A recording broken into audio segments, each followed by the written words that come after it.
up, Straight Talk Society? This is your host, Trevor, and I'm back with another episode of Straight Talk with Trevor. Because the ladies from Pour Your Heart Out no will be over here to join the panel. Plus, but it's a must, you gon' respect this. Plus, it nuts with touch the dust, you tryna check this. You ain't The insane. MMA brothers, Bones and Zay, have pre and post shows to the MMA shows, and I am your host, Mr. Straight Talk, the man with the greatest beard on YouTube. Oh, I love throwing that in there. Real quick, I am back on Facebook. I guess they took me out of jail. I was able to connect the channel back. Those of you on Facebook, make sure and hit that like, share, and subscribe button. Man Talk Monday. This is the flagship show of the Straight Talk Society. This is the show that you're going to get all your, drama topics. This is a show that you may get your arguments. This is a show where we're going to talk about not one specific thing, but we dabble around the world of pop culture and the men just banter about it. So that's what this show is. But if this show isn't for you, and I don't know why it wouldn't be, but we also have other shows. The highly acclaimed Tape Fist Politics, Venkat, Mike, MD, and Ricardo do such a fantastic job with that. That's every Tuesday at 6 o'clock. Hey, if that doesn't fancy your boat, then be sure to tune into Wrestling with Reality. Today we have the return of Straight Talk Therapy Sessions with the one and only Dr. Mia. So y'all be sure and tune into that. So tonight we have a fantastic show tonight, the Straight Talk Society. We will not go over that 2.5 hour mark. So Mike, you ain't got no shirt on, right? I never have clothes on, bro. But I'm saying you like right on the like crazy. My bad. I don't like clothes, bro. Anybody that knows me, my fault.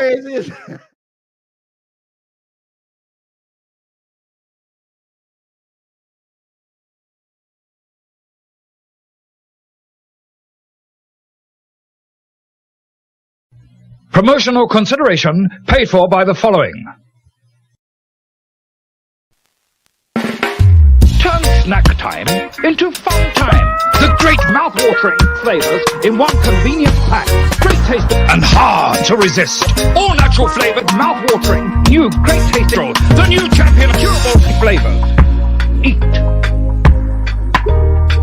Yeah, man, take my glory when me creating myself and the Jesus.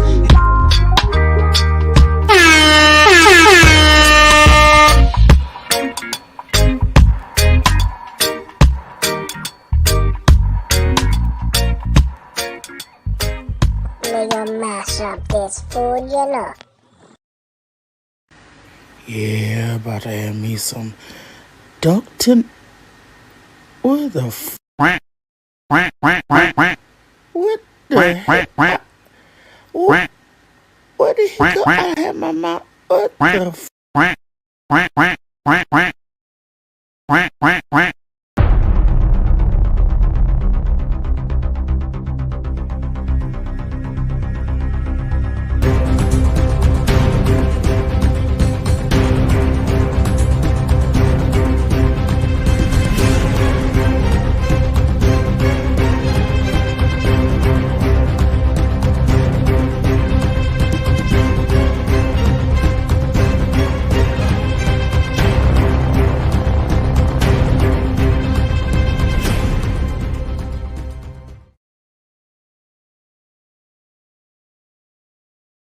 Do you really believe that garbage? It's not about believing, it's a matter of fact. So you believe.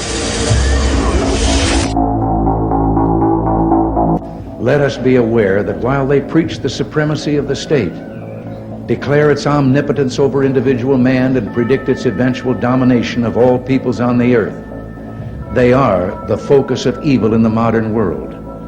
It was C.S. Lewis who in his unforgettable Screwtape letters wrote, "The greatest evil is not done now in those sordid dens of crime that Dickens loved to paint.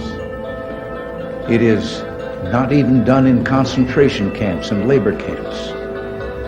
In those, we see its final result. But it is conceived and ordered, moved, seconded, carried, and minuted in clear, carpeted, warmed, and well-lighted offices by quiet men with white collars and cut fingernails and smooth-shaven cheeks who do not need to raise their voice. But because these quiet men do not raise their voices, because they sometimes speak in soothing tones of brotherhood and peace, because like other dictators before them, they're always making their final territorial demand, some would have us accept them at their word and accommodate ourselves to their aggressive impulses. But if history teaches anything, it teaches that simple-minded appeasement or wishful thinking about our adversaries is folly. It means the betrayal of our past, the squandering of our freedom. So I urge you to speak out against those who would place the United States in a position of military and moral inferiority. You know, I've always believed that old Screwtape reserved his best efforts for those of you in the church. So in your discussions of the nuclear freeze proposals, I urge you to beware the temptation of pride, the temptation of blithely declaring yourselves above it all, and label both sides equally at fault, to ignore the facts of history and the aggressive impulses of an evil empire, to simply call the arms race a giant misunderstanding, and thereby remove yourself from the struggle between right and wrong and good and evil.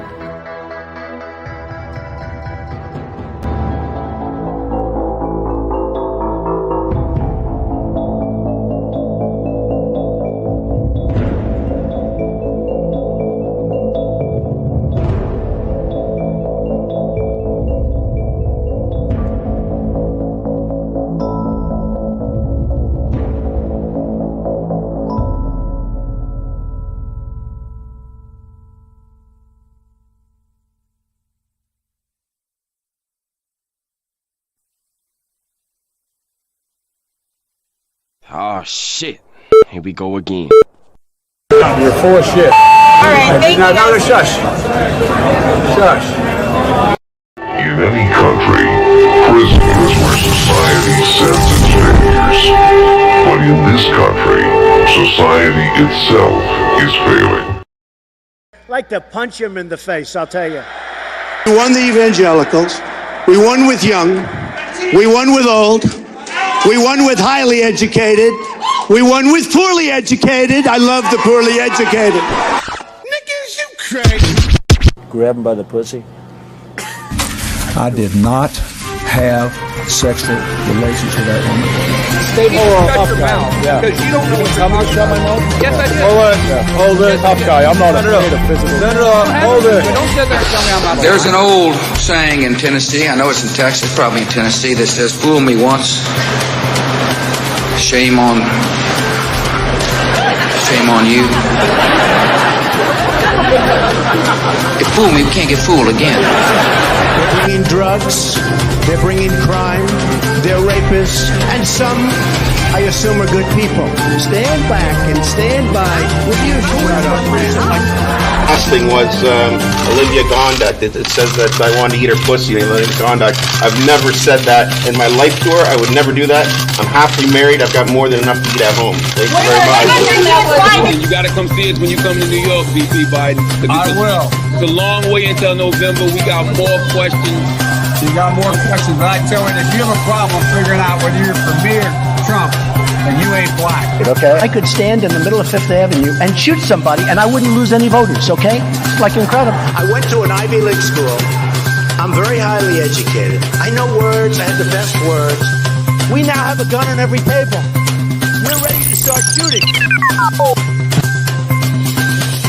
By the way, maybe you could inject some bleach in your arm, and that would take care of it. This is the same man. Sarcastic. That was... Even though they're trying to impeach the son of a bitch. Can you believe that? You believe that?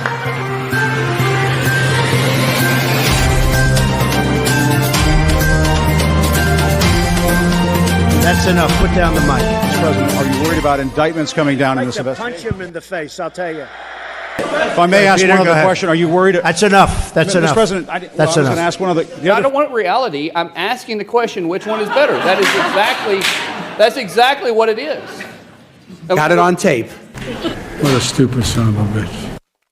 I don't like words that hide the truth. I don't like words that conceal reality. I don't like euphemisms or euphemistic language. And American English is loaded with euphemisms because Americans have a lot of trouble dealing with reality. Americans have trouble facing the truth. So they invent a kind of a soft language to protect themselves from it. And it gets worse with every generation. For some reason, it just keeps getting worse. How stupid are these politicians to allow this to happen?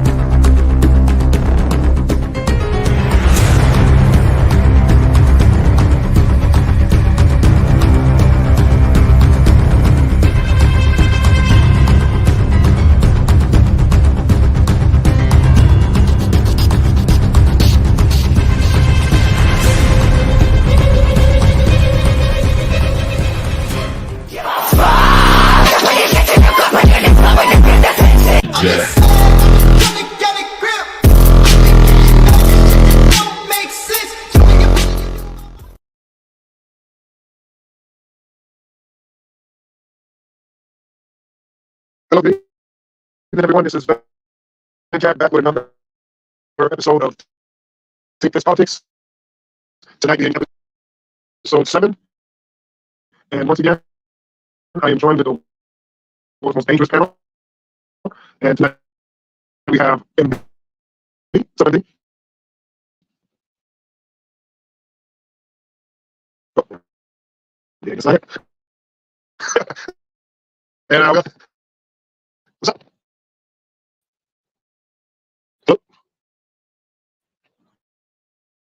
And we also have Ricardo. Ricardo, you on the line? Ricardo?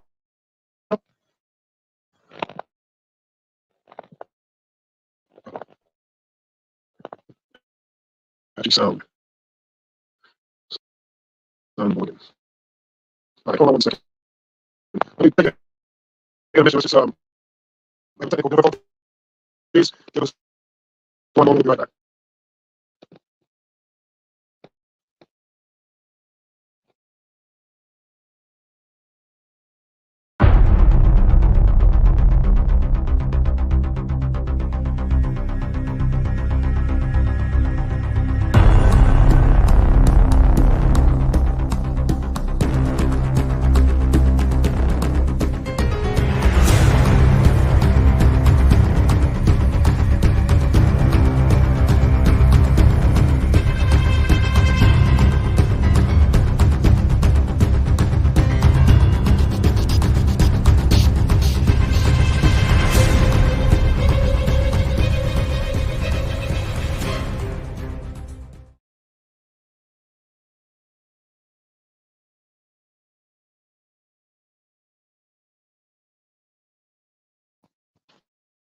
Okay, testing. Can anyone hear me? I can't understand nothing you're saying, Venkat. Can you hear me? I can hear you. Yeah, I don't know. It's like I don't know. It's something going on with either the mic or the stream. I don't know. Oh man. Okay. All right. Hey, drop out of the stream and come back in. Do I sound okay? Yeah, you sound very clear. Perfect. Okay. Yeah. It's on your end then, Venkat. Yeah, I'll be back. Ricardo, can you hear me? Yeah, I can hear you quite well. Okay. Yeah, you sound fine. It's on Venkat. Yeah, he sounds bored. So he has to exit out and then come back in. Okay. Yeah, too much stuff going on to be messing up, man. Too much stuff to be going. Hey, look, are they doing the second round vote right now? Do you know? I'm not quite sure. I know they're supposed to be doing the second round of votes tonight, but I don't know if they're doing it. I heard 6 o'clock, but I'm on Central Time right now. I'm in Alabama, so Oh, okay. I heard 6 o'clock, but I couldn't confirm that time nowhere. Mm. Okay, I'm here. Can No, anybody you hear sound, me? yeah, you sound a Yeah, little better yeah, now. you loud and clear. Yeah, you sound Oh, better. okay. All right. Sorry about that, everyone. I don't know what happened there. It's never happened before. Well, like I was saying, I got on my panel here MD and Peace, what's Ricardo. up? How you guys doing? We're good. All right. So so tonight, we're doing episode 7 here, and it's pretty much gonna be the majority of the show is gonna be taken up with Israel, Palestine, Hamas, this situation. It is really a wild scenario, and it's breaking news, so the plot keeps thickening.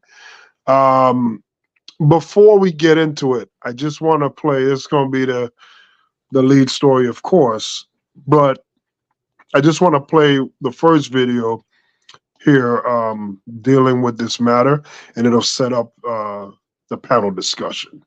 So just bear with me as we play the first video. So within the last hour, we've heard and seen pictures of an airstrike on Al-Ahli Hospital, which is in central Gaza City. Reports from the Hamas-run health ministry that as many as 500, possibly more, killed in this airstrike. I've spoken to the IDF tonight. They are saying they're looking into it, but give no further details other than that. And when they say they're looking into it, they'll need to check whether their aircraft were in the region at the time, whether they might hit a missile depot nearby that caused a greater explosion. But I have to say, at this stage, it looks like they have hit a hospital. And hospitals and schools in Gaza, particularly under bombardment, are places of refuge. They're considered places of safety by Palestinian civilians because the Israeli awareness of buildings in Gaza is so great that they know where these places are, and they are supposed to not target them. So we'll see what more comes out from the Israelis in the coming hours, but it looks to be an incredibly bad incident on the eve of the US president's visit here. And if Joe Biden wants to be an honest broker in the Middle East, and bear in mind he will go from Israel to meet the Palestinian President Mahmoud Abbas, the Egyptian leader Abdel Fattah al-Sisi, and also King Abdullah of Jordan, and he needs to be able to balance the negotiations between all sides. Well, whilst he will want to stand firmly behind Israel and Israel's right to defend itself after the terror attacks 11 days ago, he will also, if this does turn out to be an Israeli airstrike on a hospital, need to be very firm in his condemnation of that and his need for Israel to protect civilian lives in Gaza during their objective of eliminating Hamas. We are now learning that hundreds of people have now died in a strike on a Gaza hospital. This comes as the IDF jets just continue to attack Hamas targets, killing the terror group's head of military intelligence overnight. Negotiators are also still talking with Hamas about the release of around 200 hostages that are still being held in Gaza. Palestinian and Israeli officials now say around 4,000 people total on both sides have died since the fighting started on October 7th. Let's bring in ABC's Inez de la Quatara.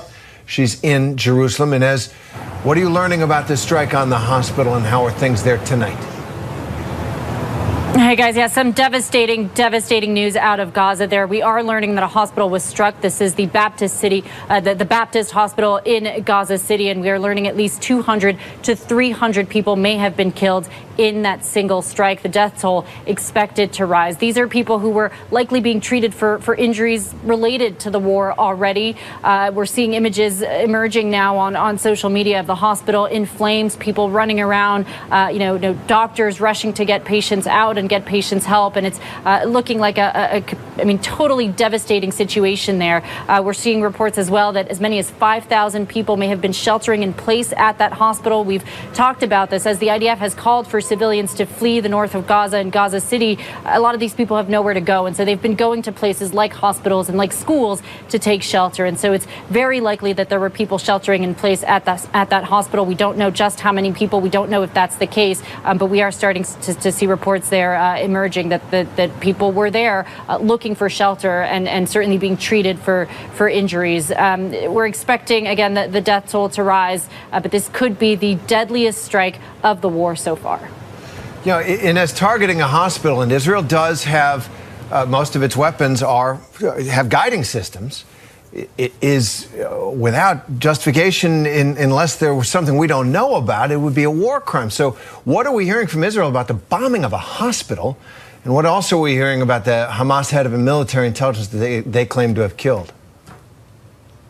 Yeah, so when it comes to the hospital, I mean, it's a very new situation. This happened just a few moments ago, so it's very much unclear what happened there. We don't know if it was an IDF strike. We don't know if it was a misfired Hamas rocket. We just don't know at this point. This really happened just moments ago, so we'll see what happens there. But you're right. I mean, the IDF has been relentlessly striking the Gaza Strip, specifically the north of Gaza, and they did take out earlier today the former head of military intelligence there for Hamas. So this is a top Hamas operative, part of the military wing of Hamas, certainly a big get for the IDF. We know this is someone who was responsible in the past for the production and development of weapons. He was responsible for carrying out, according to the IDF, terror attacks on Israeli citizens and on soldiers. And I think most importantly, he was someone who was in charge of figuring out the targets for Hamas rockets. So a big deal. The IDF certainly touting that as a win, guys.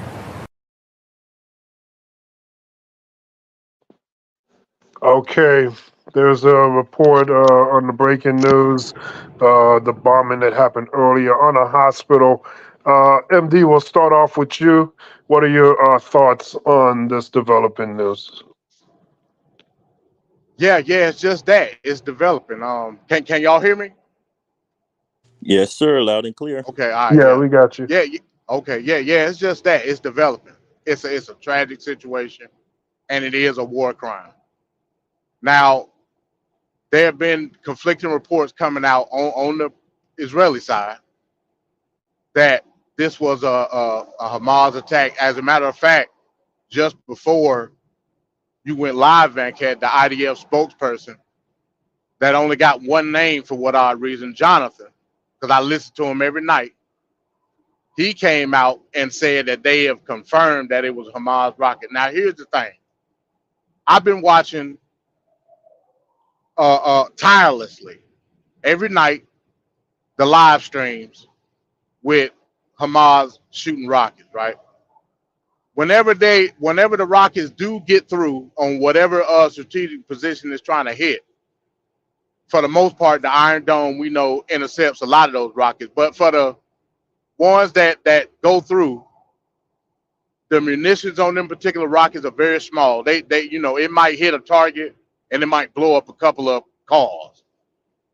Now, if I'm gonna put two and two together, you want me now to think that Hamas or they also implementing Islamic Jihad organization got the capability to target a hospital, and I've seen the video, to target the hospital and make that huge of an explosion. No secondary explosion. So you can't say, oh, we was hitting the weapons cache that Hamas or whoever was hiding weapons. It was just one explosion. You can't use the secondary explosion route. You can't say that Hamas done changed their weapon capabilities, like just from whatever reason.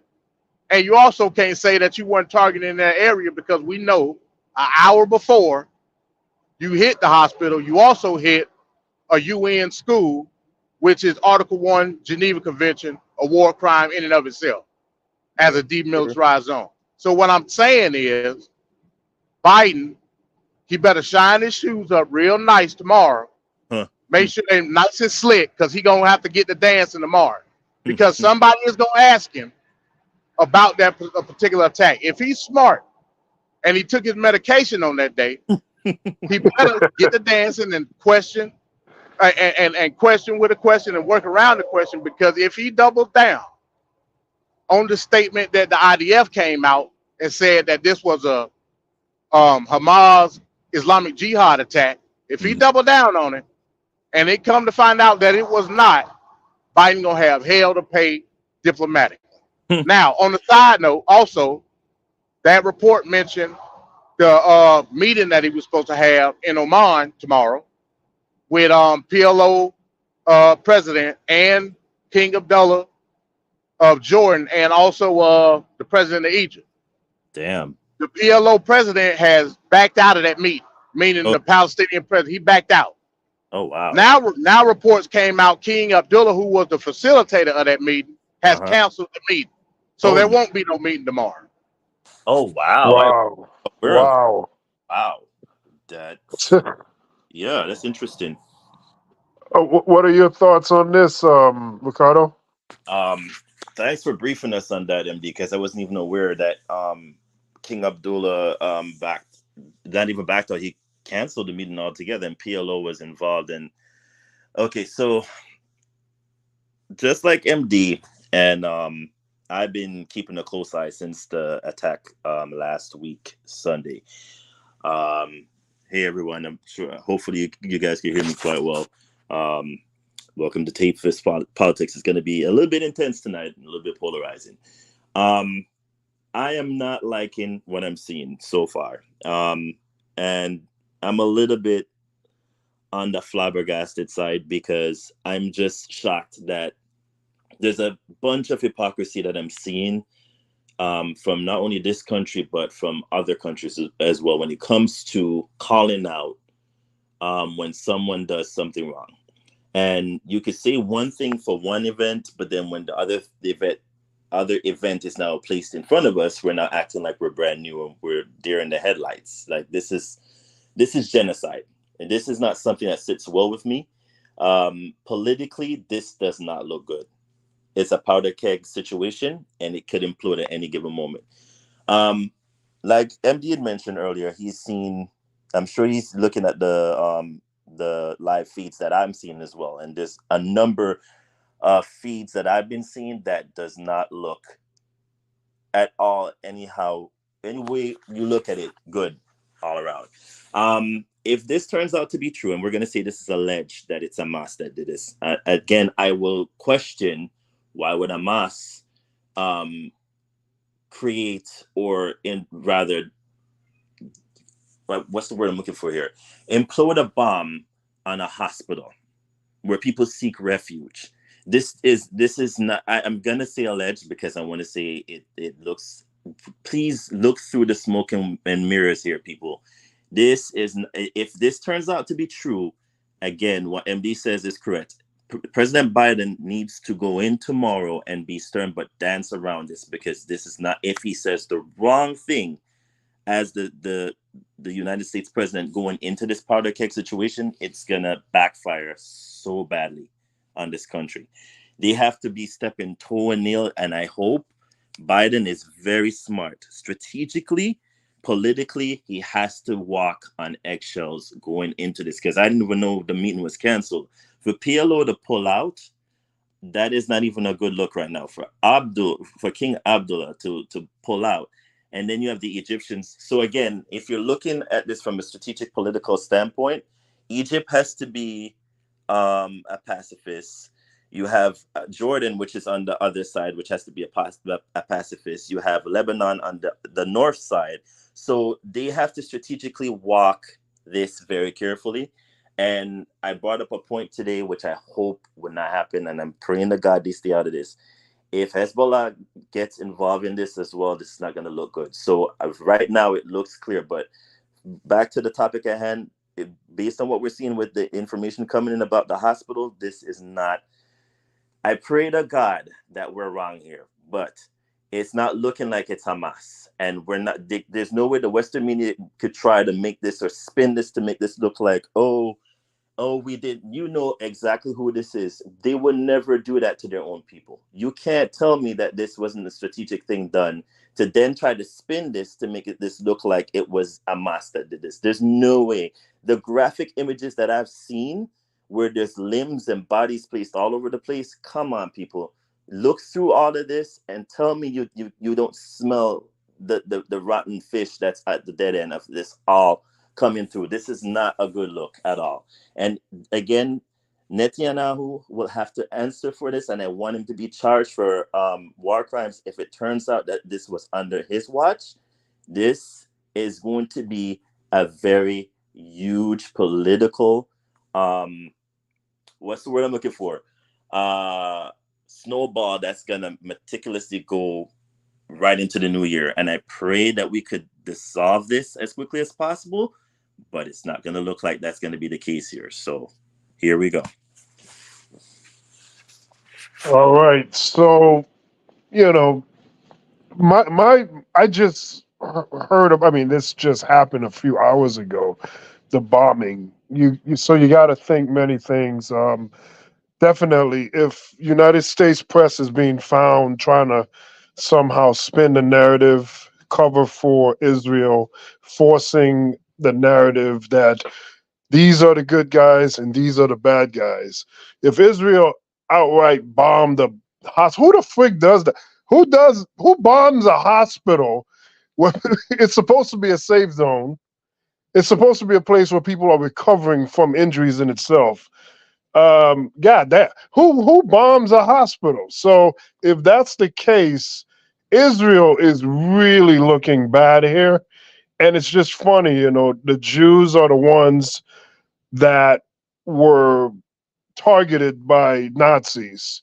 They fled Israel, then they came back later, and you have the Palestinians there.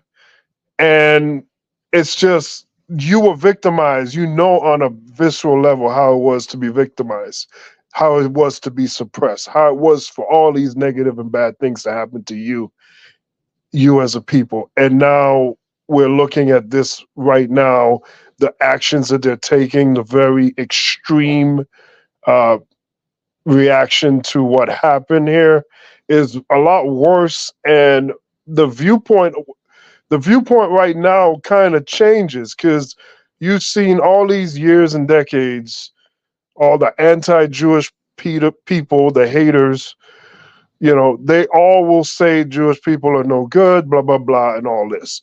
Well, what's happening now, if this is all true and it lines up with what Israel is doing, you're kind of supporting Nazi sympathizers, the Kanye Wests of the world. You know, you're literally painting a picture and a narrative that's not good for you in the long run. So it's a contradicting situation. I would never think would be in this situation right now, but my God, to bomb a hospital, I couldn't get over that. When I heard that, I don't know. This is outrageous. So there's some other things going on in the news. For one, I wanna show this video because I think it's interesting. So this is politics. So, you know, you got politicians, they're going to weigh in and they're going to talk about stuff. So let's see Donald Trump. He kind of got into this now. So I want to get the panel's reaction to this piece. Real quick, Venkat. If somebody can, either you or Ricardo, or somebody can, I think, I could be wrong, but I think the second round of the Speaker House vote is about to start. Oh, so right somebody now? keep track of that. Yeah, I think so. Yeah, I think so. I'm gonna see if I could go quickly look at the feeds and then keep you guys abreast about it. MD, do you think that it'll actually happen today? Nope.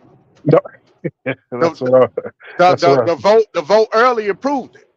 Right. Yeah. I don't know. And that's the other thing too. I mean, all this connects because they're talking about giving aid and blah, blah, blah. But you can't do much if you don't even have your House Speaker in order. And there's a lot that needs to be done. And there's a whole other storyline here with this stuff going on in the House right now. So it's just a lot going on simultaneously right now. That's crazy. But let's take a look at this video real quick and we'll be back on the other end. Your Republican rival, Donald Trump, is now facing a lot of criticism, as you know, for his recent remarks he made about the war between Israel and Hamas. I want to play some of those remarks for you and our audience right now. Listen to this. And they said, gee, I hope Hezbollah doesn't attack from the north because that's the most vulnerable spot. I said, wait a minute. You know, Hezbollah is very smart. They're all very smart. You slammed Trump for these comments, accusing him of praising murderers. Why do you think so many Republicans seem untroubled by Trump's comments? You know, I don't know that that's true. I think there might be a lot of Republicans who are troubled by his comments. But, Wolf, let's make it clear. He's a fool. He's a fool. Only a fool would make those kind of comments. Only a fool would give comments that could give aid and comfort to Israel's adversary in this situation. And he always places it in the context of himself. He went on in those comments to talk about his resentment towards Prime Minister Netanyahu because they had a disagreement regarding the actions we took regarding Soleimani. And he says, I still am angry with Netanyahu about that, implying that that's the motivation for his comments. This is someone who cares not about the American people, not about the people of Israel, but he cares about one person and one person only, the person he sees in the mirror when he wakes up in the morning. As a Republican Party, we cannot once again nominate a fool like this to be our nominee and get him anywhere near the presidency of the United States. And having a fool like Donald Trump who would make those comments in the tone that he made them, it's proven to folks that he has no business being president of the United States. This major international crisis has revealed some very big differences in both policy and temperament between US President Joe Biden and his predecessor, Donald Trump. Biden was both measured and empathetic while offering Israel full support. He went on to slam Hamas and telling foreign actors to stay out of the conflict. This all feeds into his re-election narrative as a competent, steady leader when it comes to world affairs. Donald Trump, though, the likely Republican presidential nominee, gave the kind of speech that his critics say makes him unreliable in a crisis. On Wednesday, he complimented Hezbollah, the Iranian-backed terror group to the north in Lebanon, and attacked Israeli Prime Minister Benjamin Netanyahu for not taking part in a US strike on a top Iranian general back in 2020. I'll never forget that Bibi Netanyahu let us down. That was a very terrible thing. I will say that. When I see sometimes the intelligence, you talk about the intelligence or you talk about some of the things that went wrong over the last week, they've got to straighten it out because they're fighting potentially a very big force. And they said, gee, I hope Hezbollah doesn't attack from the north because that's the most vulnerable spot. I said, wait a minute. You know, Hezbollah is very smart. They're all very smart. The press doesn't like when they say it. But according to Rolling Stone magazine, in recent days, Trump has been speaking with pro-Israel GOP donors, and reportedly Trump has spent an inordinate amount of time aggressively trashing Netanyahu, saying he should be impeached by the Israeli parliament because the assault occurred on his watch. Never mind the fact that Israel's parliament can't impeach a prime minister. But this story has been picked up and reported in the mainstream media in Israel. You mentioned where President Trump was, very popular at some time. What seems to take this to a new low, though, is the reported motivation here for Trump to attack the Israeli prime minister. You touched on it. It's all personal and it's all transactional. Yeah. Well, look, I mean, as I said, ideologically, Netanyahu is more closely aligned with Trump than with Biden. Netanyahu has identified with the Republican Party over the last at least 20 years, I think more overtly than any foreign leader has ever identified with an American party. I mean, he repeatedly spoke before Congress at the invitation of Republicans to oppose Obama's efforts to make a nuclear deal with Iran. Despite all of that, despite that ideological sympathy and Netanyahu's general support for Trump's direction of trying to normalize relations between Israel and its Sunni neighbors rather than focusing on the Palestinian peace talks, despite all that, I think what you're seeing over these last few days is a view in Israel that Biden is still the more reliable partner because he is the more reliable person. And Trump kind of exploding in a fit of pique at not getting enough credit for Netanyahu in the immediate aftermath of 1,200 Israelis or more being killed on probably the worst day in the country's history is just a reminder of how much his politics is about him.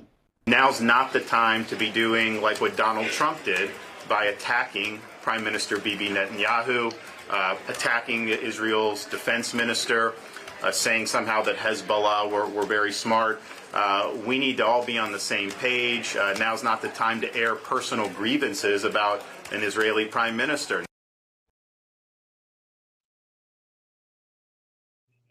All right, so there we go. We have a situation where Donald Trump is on one side and the other Republicans on another. What do we think about that footage that we're seeing here? We'll start with Ricardo.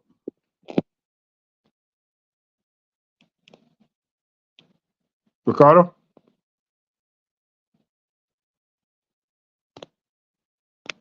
Oh, MD, you there? Yeah, I'm here. I'm here. I don't know. I guess Ricardo's disconnected or whatever.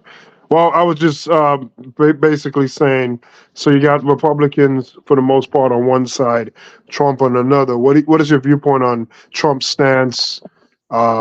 Is he right? Or do you feel like he's misguided? Or what do you think? You know, ultimately it's Trump being Trump, but I will say this to give pushback. Okay.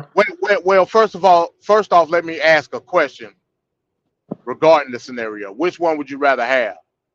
A misguided interpretation of Trump showing respect through Hezbollah, knowing, and it's a known fact that Hezbollah, more so than Hamas, is directly backed by Iran.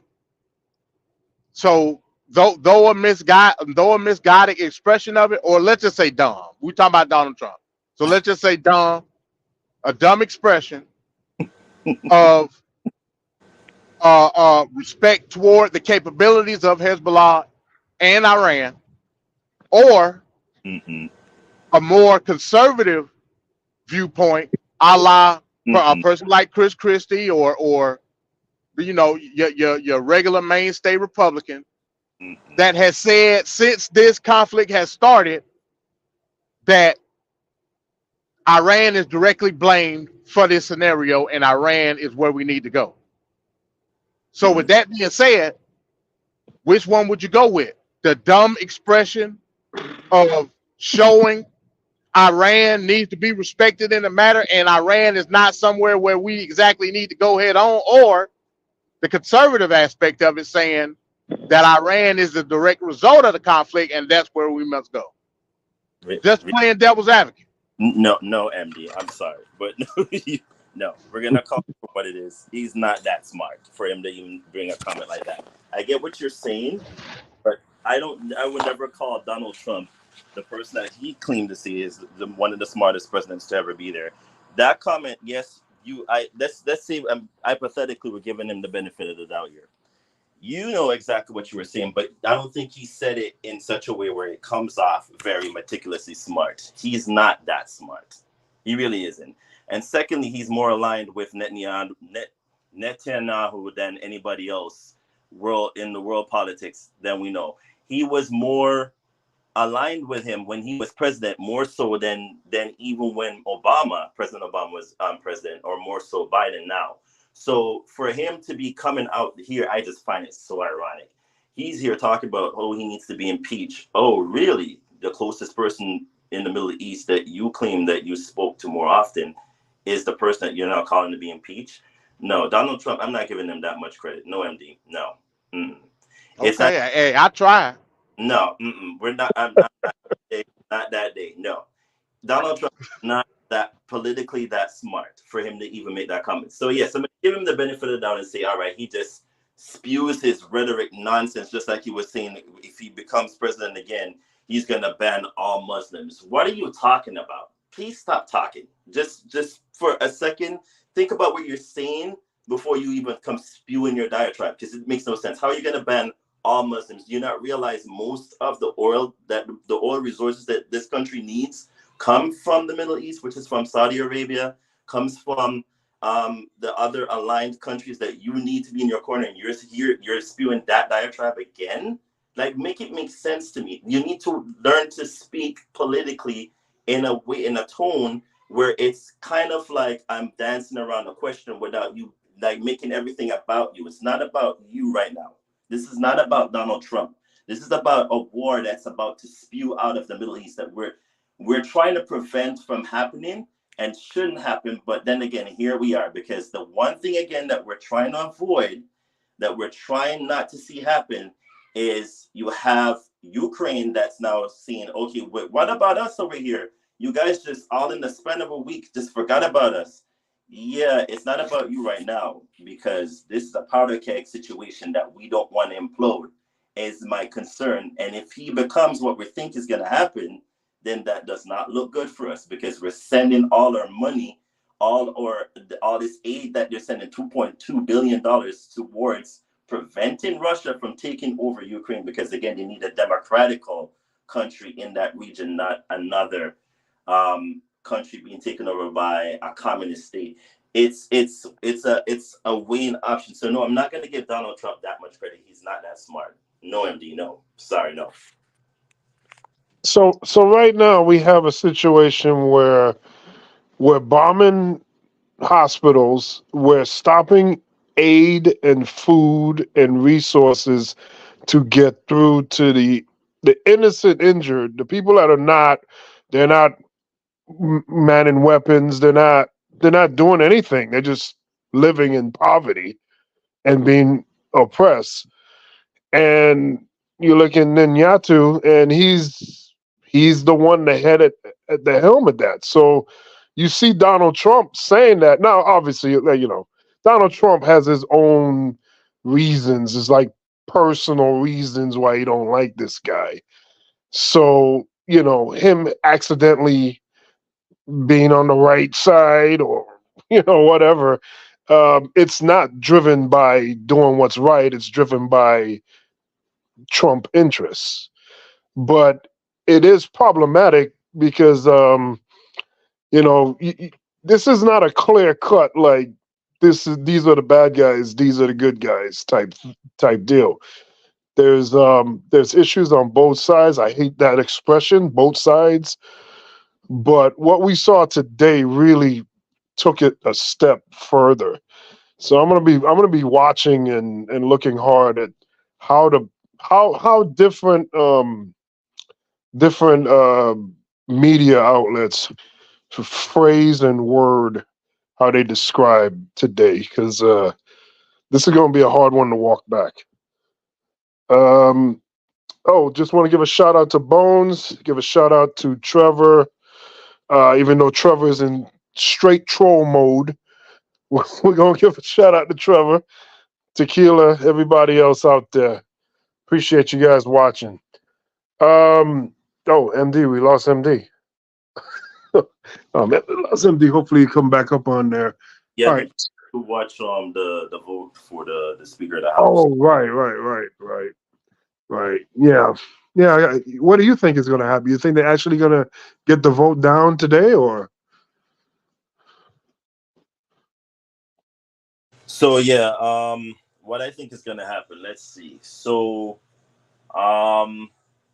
in terms of what the Speaker of the House, or just like actually getting the votes needed to make him the Speaker of the House. Yeah, I doubt that's going to happen today, but we really do, not we, politically, the other side needs to get their act together, because we need a Speaker of the House. Again, the Speaker of the House, other than the United States President, the Vice President, the Speaker of the House needs to be present, because the Speaker of the House is the third most powerful position in this country. So when we're sitting here doing this nonsense of, I can't pick this person because they don't do this, or they didn't vote for my self-interest and blah, blah, blah, that's not helping us right now, because they need to have aid packages presented and prepared to be sent out for either the Palestinian side or, again, for the Ukrainian side. For one, I'm a little bit annoyed with these packages that we're sending out to Ukraine, because, again, how much more money can you send to that country for their self-interest of trying to protect them? I mean, yes, I get why we're doing it, but does this country really need, or can it afford to keep doing that, is my main gripe right now. And now with this conflict coming into play, I don't know how that's going to help when we're economically not in the best position that we need to be going into 2024. But what do I know? So one of the things I wanted to talk about last week was international aid. So in 2021, we're going back and forth, Republicans, Democrats, about, you know, different stimulus for us coming out of COVID and all this, you know, family leave, you know, child care services, stimulus checks, and other things to kind of help people along this tough time that we're going. So, you know, Joe Manchin and others, not the others we know, but others, Joe Manchin stopped. Speaking of others, shout out to Mike, man. What's up, Mike?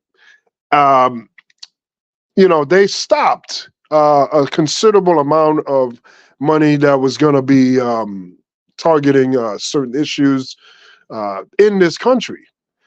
And then Ukraine, Russia happened, instant funds materialize, distributed, no problem. And now we have this war that's coming up. And if we get a House Speaker, immediately, you know, they're going to start laying the foundation for some more money to go to yet another region that's not United States in another conflict. So my question here is, are we the world's police? And why are we having to take on all this burden? And then why is it that we're not taking care of home as quickly as we are internationally? Is that a question for me? All of the above. Okay. I would argue from a foreign asset perspective, we are taking care of home. Israel is home. It's the home of the United States, vassal of Israel, that makes sure everything go according to plan in the Middle East.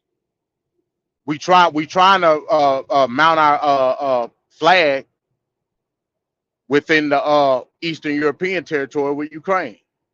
It's all a play at the end of the day. Israel is there to maintain that everything goes right and there is no smoke in the Middle East in regards to our assets that's there. It goes smooth, and I make sure that I move as far as the resources. Kind of breaking up, MD. MD, you're kind of breaking up. Go to Ricardo. I'm in the. Go to Ricardo. Ricardo? Yeah, so yeah, go ahead. Hopefully MD can come back in. But I wanted to ask MD before, just a sidebar. Do you support MD us having another stimulant package where the entire country benefits from the funds that we would have been getting here to assist economically us, United States citizen? Or do you prefer it going out to Ukraine or to Israel because of the alignment that we have with Israel in terms of the military aid? So most of the planes that Israel flies is made from the United States in terms of the military, because we share strategic military assets. So the Iron Dome, all of that, the military planes, the missiles that are used are from the United States. So do you prefer, question I wanted to really ask you is, do you prefer aid going to the countries that are in need of them now, or do you prefer us, the United States citizens, getting that kind of stimulant money in our pockets to help the economy fuel itself back? And he's not on the line right now. That's a question I wanted to ask him. So if you're able to answer that question. Okay. And hey Ricardo, I don't know if you've seen there's someone in the back here, Defender of Truth. I'm not sure who that is. If you hear me, Defender of Truth, turn on your camera so we can see. I'm not sure who that is. I mean, it could be anybody. I don't know.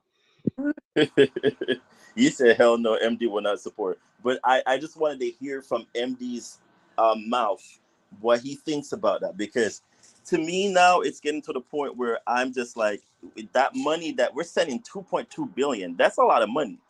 That's not even chump change. That's a lot of money that we're trying to send to protect our self-interest politically. elsewhere. We need to be careful about that.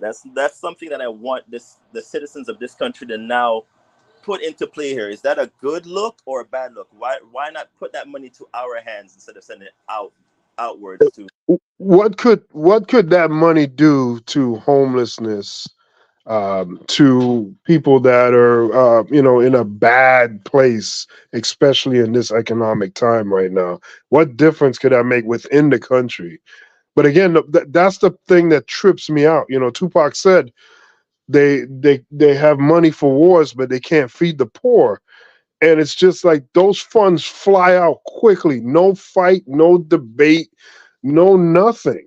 And like for a bill to get drafted, we just saw it with Biden's bills. It was many, many months of legislative combat to get just a little, and some things were kept and some things were taken out. And that's how politics is and how legislation is crafted. But with these scenarios, again, not of opposition, not a fight, it just instantly just goes on. I just don't understand that to a certain degree. And now you got two of them going on because you got Ukraine and this. I mean, my God! And if Afghanistan was still going on, like what the hell? If it was still allowed to continue, and it probably would still be going on if we didn't just pull out. But you know what it is? It's socialism, right? So we don't want that kind of thing. They said is what the issue is. Yeah. Wait a minute now we get. Wait a minute. Hold on. This cannot be real. The heel minister. Yo, what is this? Are you talking to the house? Hey, Venkat. Go ahead, man. No, this is me. Hold on. Yeah, this defender of truth. You know who this is? Who's that? That's that asshole religious nut. Boot him from the studio. Because anytime they come up here talking about the Native Americans, this is the same bitch that sent me a Instagram message. And what I'm gonna do, I'm gonna put all their damn messages up. Like I said, I'm gonna pull their skirt up so they all can see what they say about each other. I don't say nothing about them, but they still find their dumbass way over to my channel. So ban them from the goddamn station. That's crazy. Okay. Anytime you see anybody come over here with a lion's face, anything that says Israel, anything that says anything to do with truth, they all a bunch of crab ass niggas. That's what they are. So get them out of here. That's the reason why I came up here. Get them out of here. Okay. They're coming up here to harass me. Get them out of here. I don't want them nowhere affiliated with the channel. That's why he won't turn his camera on, because I know who it is. Oh. Turn your camera on, nigga. I know who you are. I bet you won't do that. All right, yeah, so man. I ban him banned him from the station. I just banned him. He's banned. Yeah, and I'm looking at the messages that I'm looking at the messages that he typed. He types just like, that's why I know exactly what to say to these people, because they all say the same thing. And based on his responses in the private chat, I know exactly who it is, because they're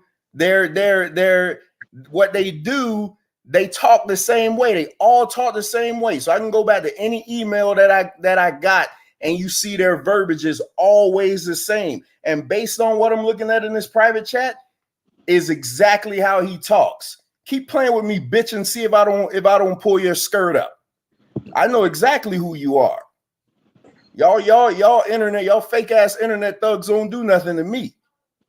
All right, man. Sorry to interrupt the show, man. But when I heard you say the name, I had to come up here because I knew exactly who it was. Yeah, that's why I was hesitant to bring him on. So that's why I was asking to turn the camera on. He never did turn the camera on. Yeah, he won't turn the camera on because he's a bitch. And I'm telling you, and what they do, here's what they do. So this the whole long and short of it. They're mad because I'm doing the debates over here, which they're the ones who asked me to do it. And just because I don't want no affiliation with them anymore, now it's like it's an all-out campaign to slander me. I could bet you in 10 minutes he's going to make a video. I could bet you anything. Within 10 minutes. Look what he said in the private chat. The Native Americans are Israelite. Who y'all know been on my channel that talk about Native Americans? Y'all, everybody know who that is. And then so then when I pull up his skirt, he said your mammy. Only one person I know talk about somebody mammy like a little fag. Don't nobody say your mammy. What kind of grown man say your mammy? I know who that is. And then he say your mammy is one. This is the same clown that said he don't like my channel. I got a terrible channel. I'm going to hell, this and that. But he got to make up every single fake profile in the world to try to get back on my channel. That's what these clowns do. I don't watch them. I don't need to watch them. They need me. I don't need them. I'm like I tell everybody, I'm entertaining enough. I don't need these clowns to come over here and do anything for me. But they make up all these fake profiles. They come in and under my comment section and everything.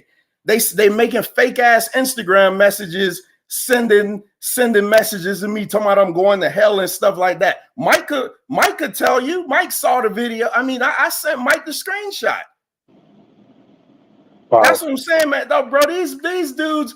And the truth of the matter is, none of them show their face, so they all a bunch of coward ass niggas. Because anybody that don't show their face online and talk crap behind the camera, y'all ain't about nothing. Because what y'all do, y'all try to be able to show your face so you could be able to sneak up on somebody. That's what y'all do. So my whatever you say about me, go double for your mammy. You see what kind of gay stuff? You see the type of crap that I'm talking about? What they do? Bro, like that's the type of stuff that they do. He couldn't even go 2 weeks after he lied to all his subscribers. Somebody he's never coming to my channel. He's not gonna watch my channel no more. He couldn't wait 2 weeks to make up a fake profile to come over here and try to get on the platform. Stay where you at. We don't want you over here. The thing that's confusing too is that, like you said, like they use the lion avatar, but Wayne also has a lion on it. Well, we know who Wayne is. Wayne is deplorable. Yeah, Wayne is the deplorable black king, and Wayne gets on through whatever I send them.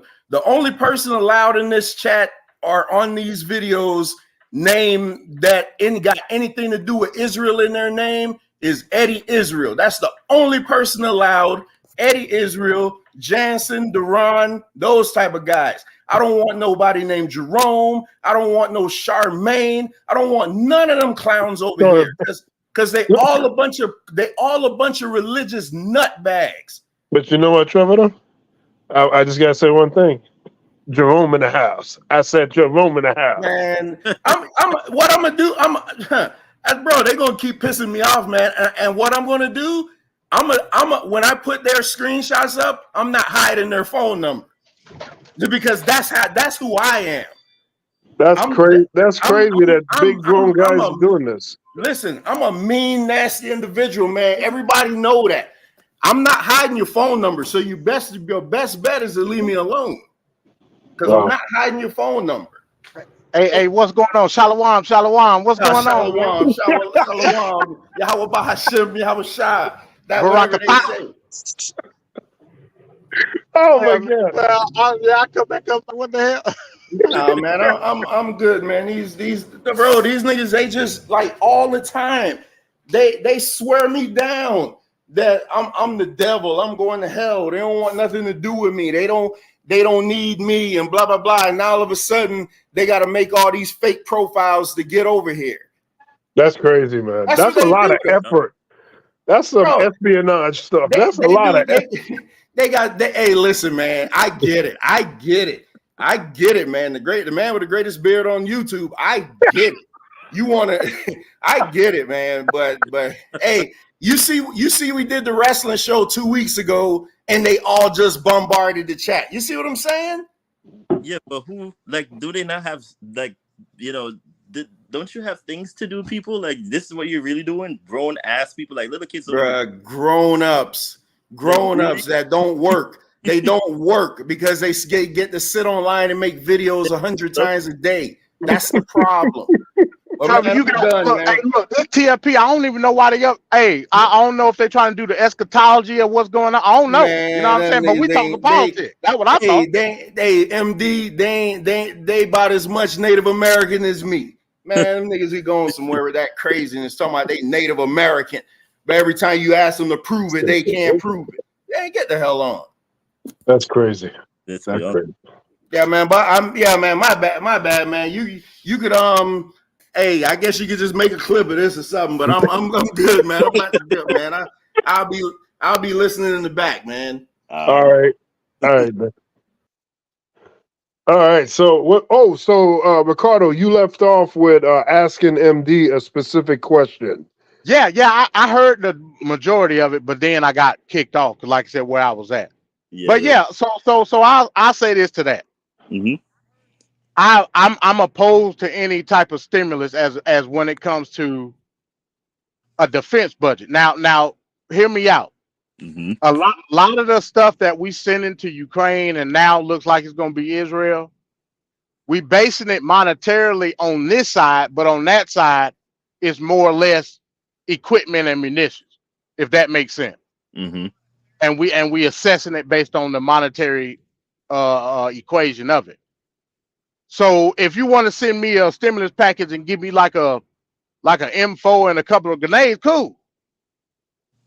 But ultimately, the defense budget is going to increase every year because that's what historically it always done. But go ahead. Don't you think that's a particular problem though? Is if our GDP is tied to the military spending that we're doing, at some point in time, somebody's gonna have to be a firm stancer here and say, listen, there's only so much we can. But then again, this country can't do it. That's the problem. We have a military complex that is so like up there that we can't just say, you know what, we're gonna cut a particular budget because the amount of spending that we're doing, we need to keep up with the research and development here. We can't just fall by the wayside, which, you know, you can't blame. But at the same time, you're like, that money that you're sending abroad for AIDS, like you 2.2 billion is not chump change here that we're looking at. That's a lot of money that we have to print to send out to these countries. Why not keep it in our pockets here? Eventually, somebody's gonna have to say that because I'm waiting for that from the GOP side during the debates. When is somebody gonna say, you know what? At some point in time, why don't we keep that money here? Because you don't have to send that much. Like 1 billion should be enough, or maybe $500 million should be enough. Why are we sending $2.2 billion going into the trillions here? We need to pay off our debts. What's going on here? Well, you said the key word. You said print. I keep telling people every time they mention the budget, the American budget. I keep mentioning the same book over and over and over again. If you got Kindle, whatever you got, look up The Deficit Myth by Stephanie Kelton. She break all this down. Mm-hmm. The deficit myth. That's what it's called, and I'm about to prove it right now. Do you know? When we bring up a defense budget as far as our overall GDP, do you know only a small fraction, very small, do we put that into a bond system or basically an IOU system within the Federal Reserve? There's a mandate up under the Federal Reserve Act that says that, literally, that when it comes to money in the defense budget, basically, we ain't got to pay it back. So it's going to increase every year until you die, and it's going to go on with your kids, so on and so forth. The reason being is because it was put in place that way. So that's why I made the joke. If you're talking about a stimulus based on the money that's going into a defense budget, I take it if you're going to give me guns and bombs and stuff. Yeah, I'll take that. But in the sense of money, we can't look at any money from a defense budget aspect as money that's coming back into our pockets. Because really, it don't work that way. If that was the case, our taxes would increase every year based off the fact that the defense budget is increasing. It's not. So MD, so let's say we just say, hey, we're going to cut the defense budget in half. Again, we're like 8 times the next closest country as far as the spending on defense. But why would you? But we the most innovative as well. Black. Damn. See, you got me doing it again. Cat. We the most innovative. Are you gonna tell Boeing? Are you gonna tell RDX? Are you gonna tell Lockheed Martin that? Yep. That's Wait a constantly minute. working on innovative systems. But what happened to the bootstraps? Because all these companies self-made this, bootstrap, pull them up this. Why is the government the necessity to do all this innovation that is supposed to come from the private sector? Again, the argument is, should we be getting money back from the defense spending that we doing overseas? That was the original question. Right. I totally agree with what you're saying. You ain't gonna get no argument. You know I'm the individual, Venkat. You're not gonna get no argument from me. Yeah. But I'm just keeping it real with you. No, because we're trying Go to ahead. what I was sorry to cut you off, MD. What I was trying to figure out, if is it bad? Do you then call that socialism if we're then taking the money from out of the budget that we're spending? No. It's what Eisenhower said. It's the industrial military complex. That's what it is. It's ridiculous. You ain't gonna get no argument from me with that. You got to cut that budget. You can have health care off of that, man. You could give free schooling to everybody in this damn country. Oh Lord, there's like so many missed opportunities. So that's why I was like, ask MD to see where his stance is on that, because I was asking a staunch conservative person that the other day, and he was like, "Oh no." I said, "But that doesn't make sense, because if you think about it, the GDP is tied to the budget spend that we're doing. Why not take that money, still facilitate your own citizens with that, boost up your own economy, and then go out?" He's like, "No, because we always, just like MD said, why cut research and development?" But I'm like, in length and breadth, you could also cut it, but then walk toe in toe, meaning you still have a little bit. You have to spend and balloon the budget in such a way where you're then building these things and then you're canceling them out. It's still a waste of money. You're wasting all this money to then innovation to cancel projects. That makes no sense. Other countries are not doing that. So why are we doing it to then look superior in the end, when your people are like dying of hunger, doing the absolute worst at times when they need the actual help? They spend the money here on your own people. That's my main issue. And the argument that I have as well is when they started this whole thing, and it also in my head, why are we then, we're going to talk about Ukraine. Oh, we need to send money to them for da-da-da. And then when the Israel conflict comes in, they're like, oh, well, now we need to, it's like their stance is changing. No, you said one thing for Ukraine. Why are you changing your views now on Israel? Why? Because we're politically tied to them for budgetary reasons in terms of how we do military? It doesn't work for me like that. That's not how that works. Whatever you say for one, you still apply it to the other. It's not going to be a lopsided thing where we're going to do a political dance because it's in the best self-interest for the United States. Call out wrong when you see wrong. If you know Israel is doing wrong, you know that what they do. If you know the prime minister is doing wrong, tell him that he's doing wrong and kick him out, because now is not the time to be playing. You know it's bad when China, of all places, then comes out and say, listen, what you're doing, Israel, is not looking good right now. You know what you're doing wrong to Palestine is not a good look. You need to stop, and you need to stop the genocide that you're doing, because to us that you're killing people. I was taken back. The fact that all places came out and spoke out against Israel is very telling. Very, very telling politically, and this is not a good look. So I just wanted to ask MD that question, but he answered it for me. So again, MD, it's not socialism, right? If we take the money from the budget and then give it to our own people, it's another word, right? I just like I said, it's the military complex. I'm not gonna again. We have to realize, and like I said, I ain't saying it's right. I'm not saying it's right now. I just identify it.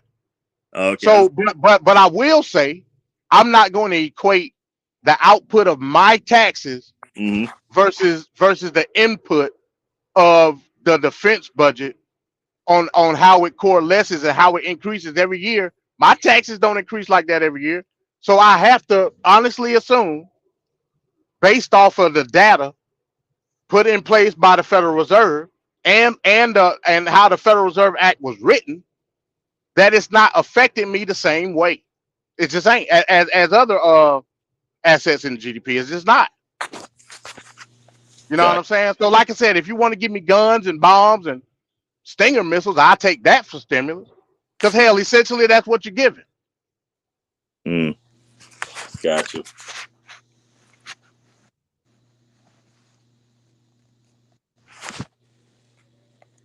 Venkat. So you muted. I think you muted. Venkat, Oh my God, I was muted the whole time I was talking. Oh my God, this is the second week in a row this happened. Sorry about that. So I just want to go into another video here, and then we'll get our thoughts on the other end about the war in Israel and Hamas. Let's be right back.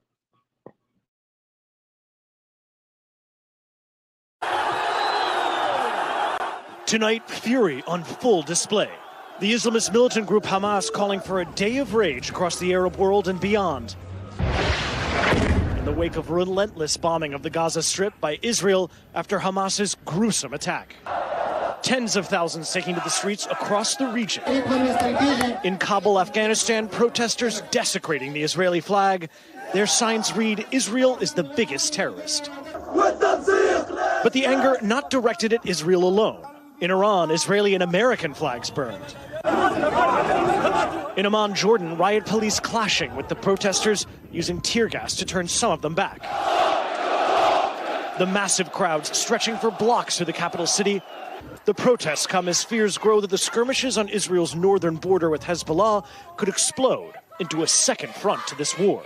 Bracing for chaos. The NYPD is ordering all personnel to report for duty Friday after a Hamas terrorist leader called for a day of anger and sacrifice. Telling Muslims to take to the streets across the world and protest against Israel. Security in New York is already ramping up. There are heavily armed officers stationed at New York's Grand Central Station and the Port Authority bus terminal. Tomorrow, the streets will be teeming with uniformed officers. All uniformed members of the service in every rank have been called up, according to an NYPD memo. Be prepared for deployment. There's been a lot of internet traffic that is giving concern to law enforcement authorities. The war in Israel has become a flashpoint on the nation's college campuses. The students here at Brooklyn College say they're protesting the siege of the Gaza Strip, but they're saying nothing about the barbarity of what Hamas did in Israel that has shocked the world to its core. Students at the University of Wisconsin appear to be in full support of the carnage inflicted by Hamas. We will liberate the land! At the University of North Carolina, it got ugly when pro-Israel students crashed a pro-Palestinian rally.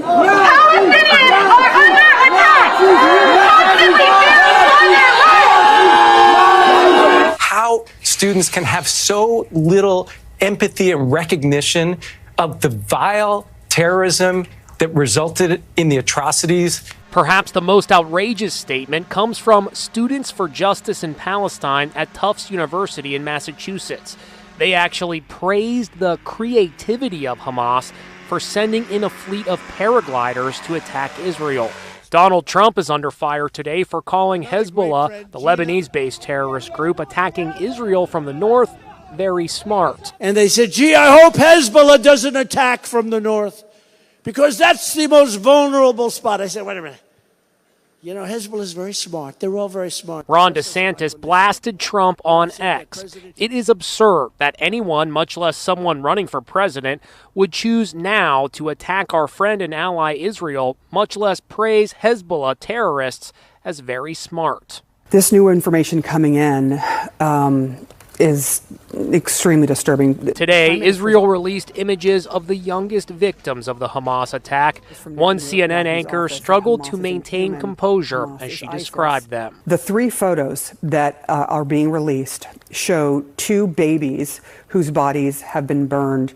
I know Hamas has denied beheading children, but they certainly cannot deny what is on video, what is in photos, and what people have seen with their own eyes.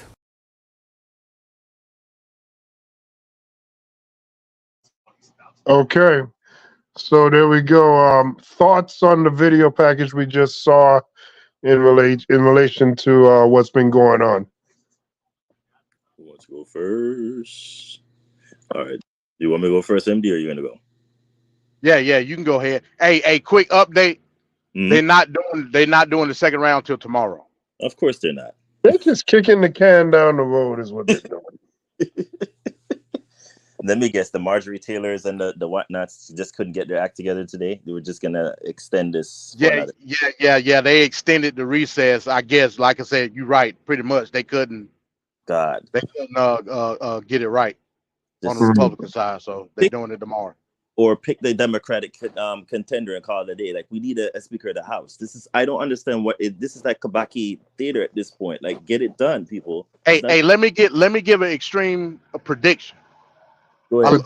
Some of these Republicans. Now it's a long shot. It's a long shot. I but I'm gonna say it. Some of these Republicans that's opposing Jim Jordan right now. Yeah. You only need 217 votes to win the House seat. Today, in that first round, Hakeem Jeffries got what, 212? Mm-hmm. Yeah. Don't in protest. If it's enough cussing out going around, don't be surprised that some of these Republicans might vote for Jeffries. But I mean, I keep saying it. If it comes down to it, just pick the Democratic contender and call it a day, because we need a speaker. Yeah, you still gonna have the majority. It really ain't gonna matter. Wait a minute, but they may pay a price. That might get used against them. Yeah. Well, some of these Republicans they stand in their ground. Well, I'm just being honest. Like I said, it's a long shot. It's a long shot. It is a long shot, but get it done.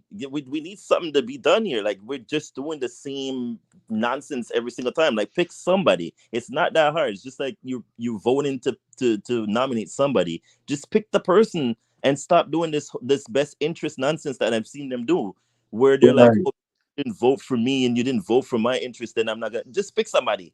Just pick somebody who's competent. That's my main issue here. Don't just pick anybody. Pick somebody who is competent enough to be Speaker of the House.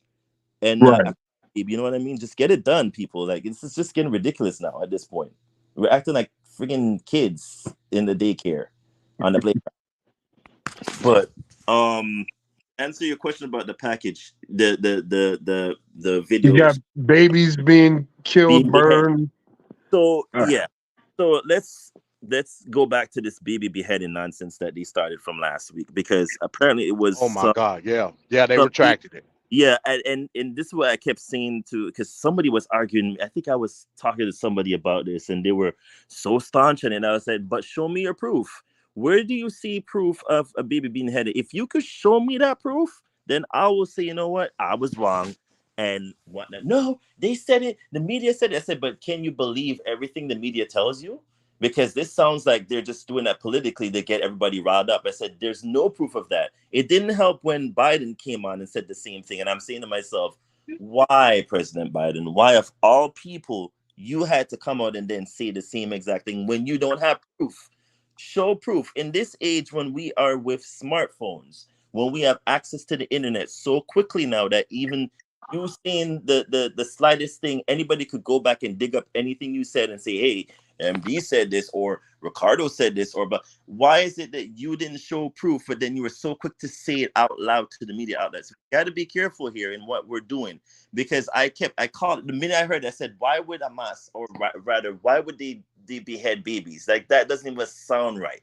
That not to say they wouldn't do it and hope they don't, but why would you do that? It makes no sense. And then when somebody said, it was some media outlet, some lady said she went in and heard an Israeli soldier said it, and so she repeated it because that's what she heard. And I said to myself, if this is what we're doing, we're playing a dangerous game here. Don't say things if you don't have proof. Show us proof of what you're saying so that we could see it. I've seen more proof of limbs, of dead babies, of children being killed in the past week that I can't even, as a father, can't even fathom how these parents are feeling right now. Like, and again, I can't stand for that. This is genocide. You're literally murdering people in their self-interest. And it's not just, I'm not going to say everybody, but I want to say it's Benjamin Netanyahu. No, I'm going to say his name so terrible. Netanyahu, or how you want to say his name. This is all his doing. He usually stands back and doesn't do a political force will, but he is like a Donald Trump in again, is I find it ironic. The person that's more aligned with Donald Trump is the one that's doing this in his own country. He has a lot to answer for, but that's for a whole nother conversation. So again, this whole thing where they're like the beheading, I've seen more proof, and I'm sure MD has too, where we've seen feeds that are being live streamed even on Instagram, where they're literally giving us live updates of these bodies.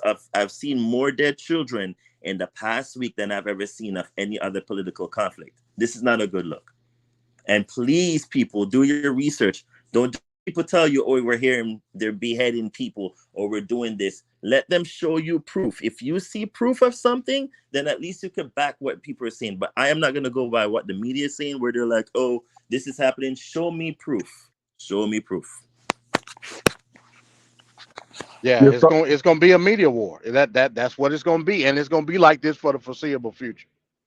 Like that's what it is. You know what I mean? And there's a narrative to be pushed, and the media is the one that's going to push it at the end of the day. You know what I mean?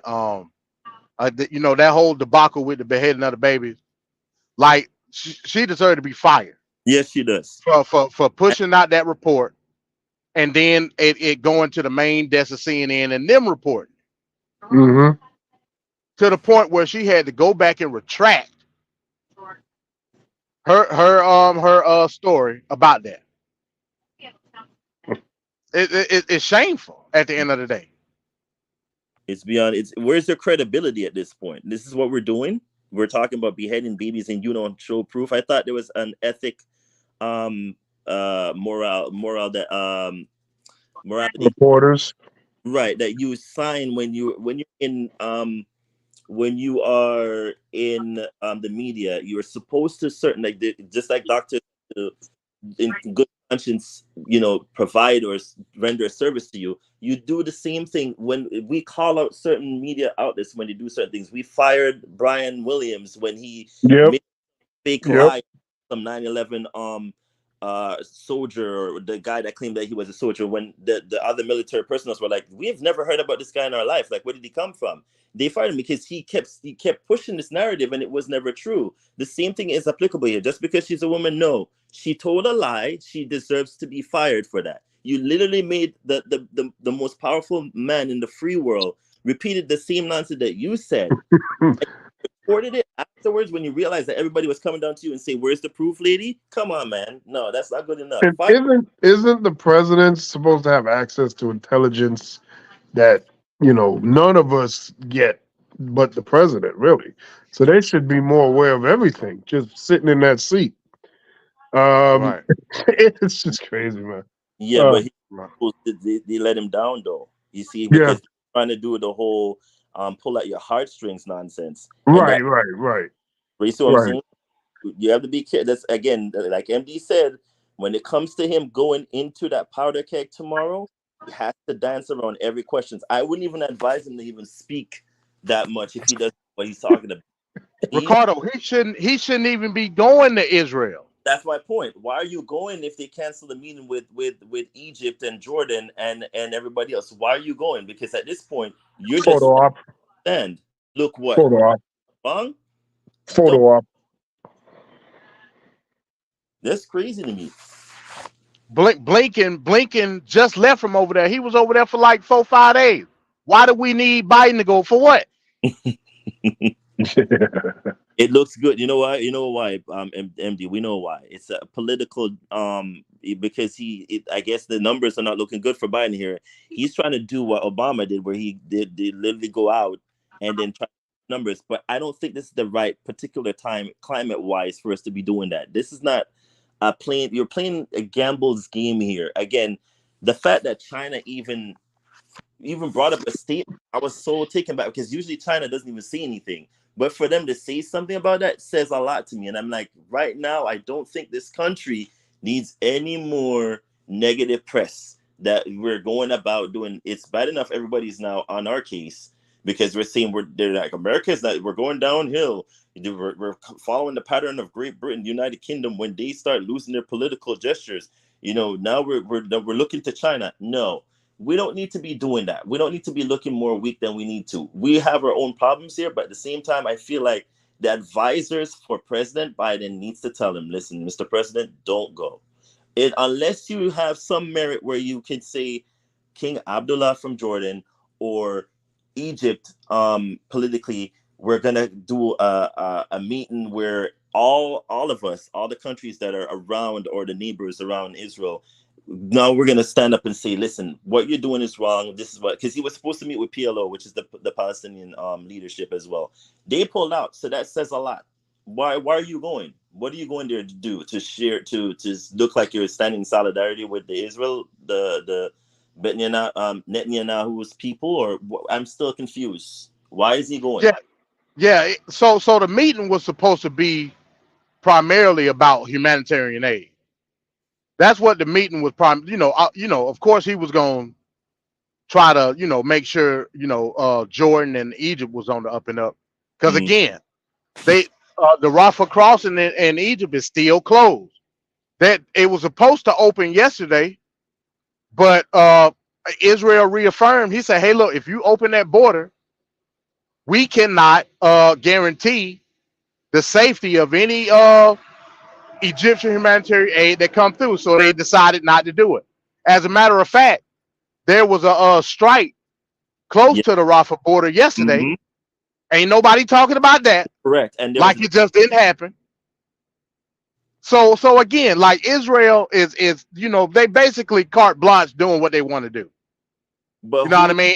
And go ahead. Sorry to cut you, but who is gonna stand up here on our side and say, listen, we get it. We have to stand on with you in terms of they attacked you first. But what you're doing, Israel, is not correct. You need to stop. At some point in time, I'm expecting somebody, whether it be Democrat, whether it be a conservative member, to say, listen, the atrocities that we're seeing, you can't hide those. Those are now live streamed. This is like when they had the blitz in Iran, when Twitter was like a main backing where everybody started posting stuff on Twitter. It's the same thing here. We could see the live feeds. It's not like you could dispute them. We could know what's going on.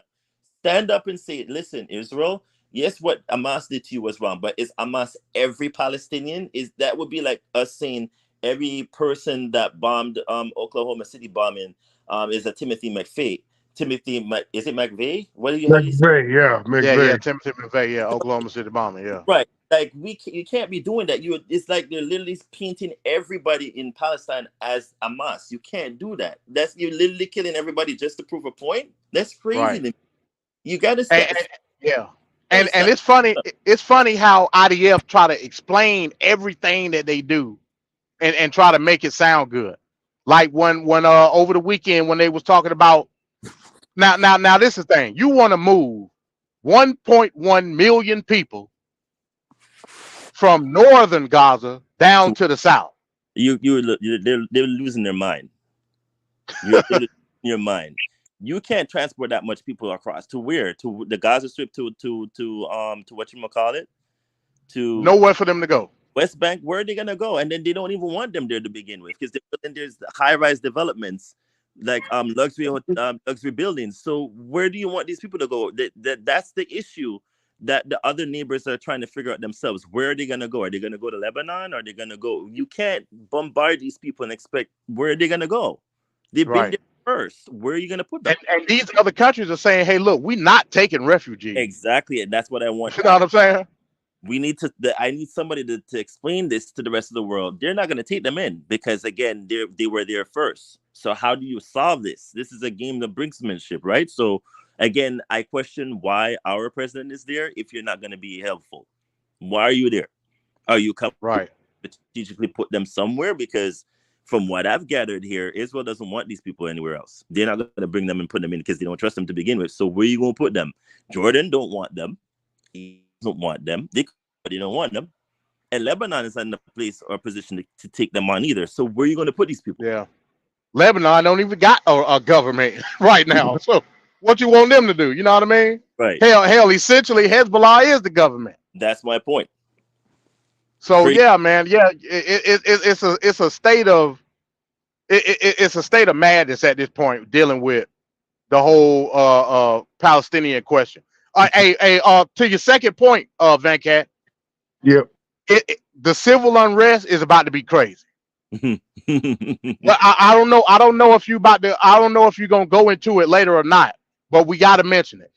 The fact that you got a 71-year-old decrepit cracker, I'm gonna just call it for what it is, up in Chicago, kill a 6-year-old boy. I don't give a damn what nationality he is. Oh, well, let's go into it then. Let's. Okay. All right. Cool. All right. I'm gonna go ahead and play that one right now. State of the Union.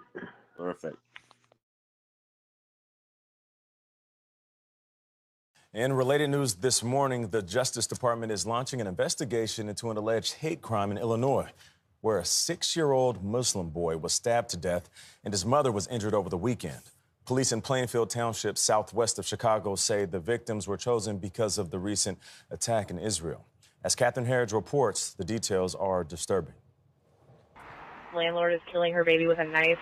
Wadia Al-Fayumi had just turned 6 years old a couple of weeks ago. And on Saturday, the sheriff's office says the family's 71-year-old landlord, Joseph Zuba, attacked the boy and his mother. The boy was stabbed 26 times. His mother was stabbed over a dozen times and survived, describing the horrific attack in text messages from the hospital. He knocked on the door and that he attempted to choke her and said, "You Muslims must die," and attempted to stab her and stabbed her. According to the local sheriff's office, the victims were targeted by the suspect due to them being Muslim and the ongoing Middle Eastern conflict. Zuba is charged with first-degree murder, attempted first-degree murder, and 2 counts of a hate crime. His arrest comes as the FBI is on alert across the country, saying Hamas or other foreign terrorist organizations could exploit the conflict to call on their supporters to conduct attacks on our own soil, but added most of those threats are not credible. The boy's killing came days after local Muslim leaders issued a warning about creating an anti-Muslim environment that could lead to someone getting hurt. He paid the price for the atmosphere of hate. For CBS Mornings, I'm Catherine Harridge. All right, there we go. Things are just continuing to escalate, and this issue affects us in all kinds of ways. So to your point, MD, go ahead. Hey, yeah, hey. I'm a man of like the details, right? I don't know if y'all noticed. At the beginning of that news, that news clip, they played the 911 call. What did that lady say in that 911 call? She said, "My neighbor is stabbing her child." Yeah. I said, "What the hell?"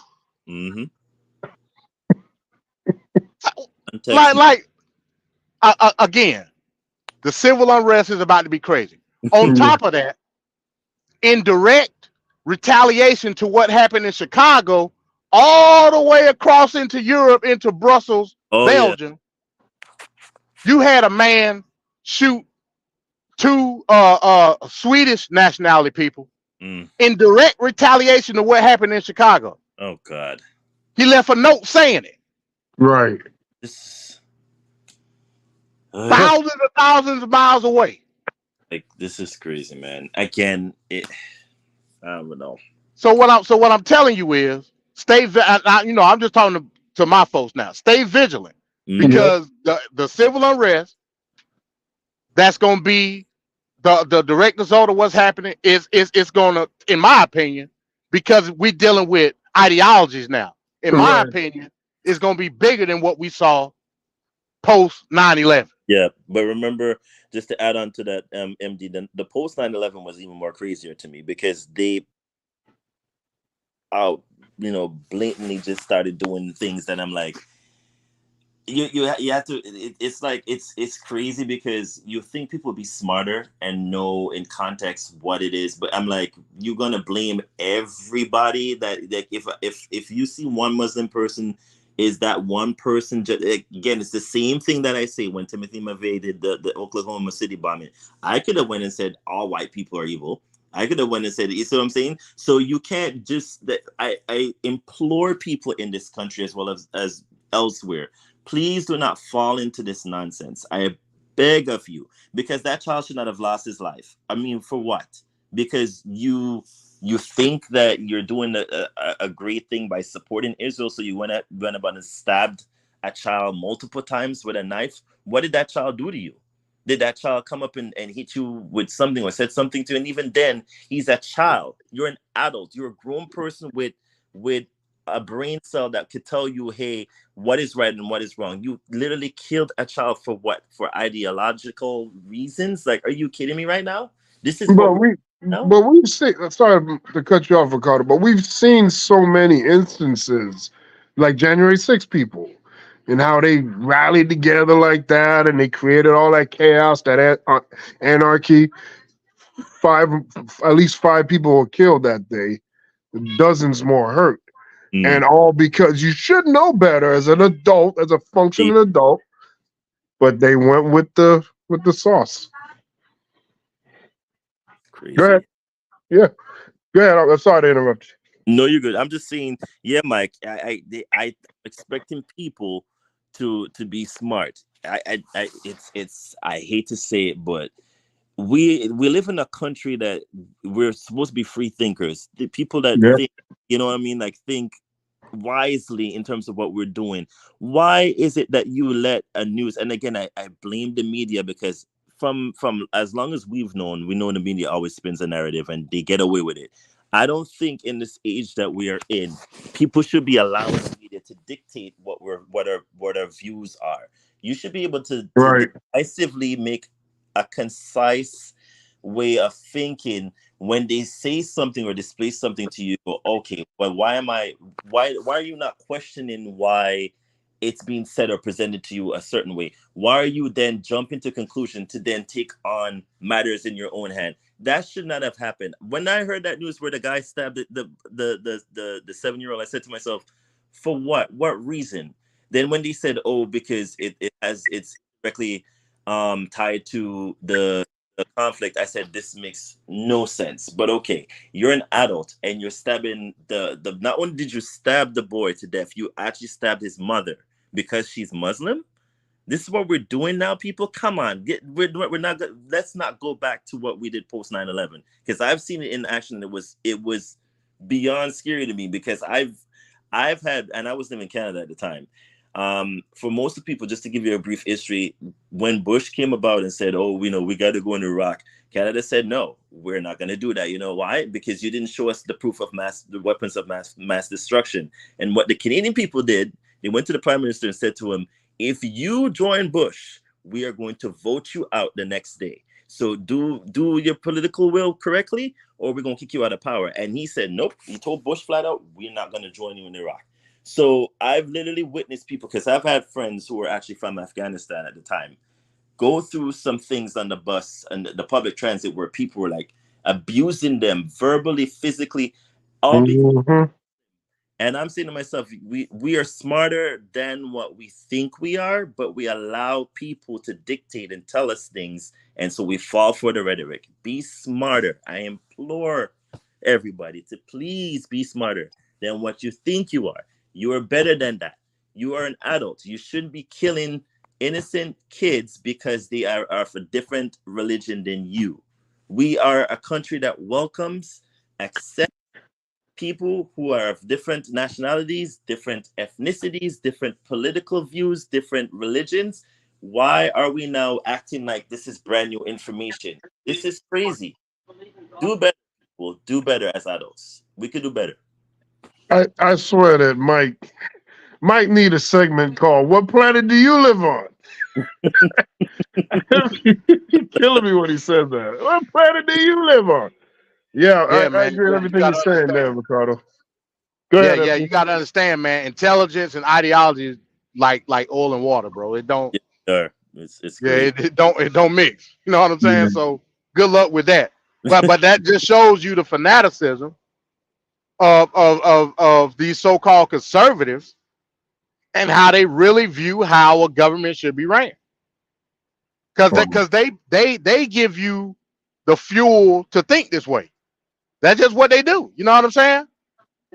But like I said again, when we talking about special interests, and when we talking about defending the lands or where it benefits us as Americans, that's the part that a lot of people don't get.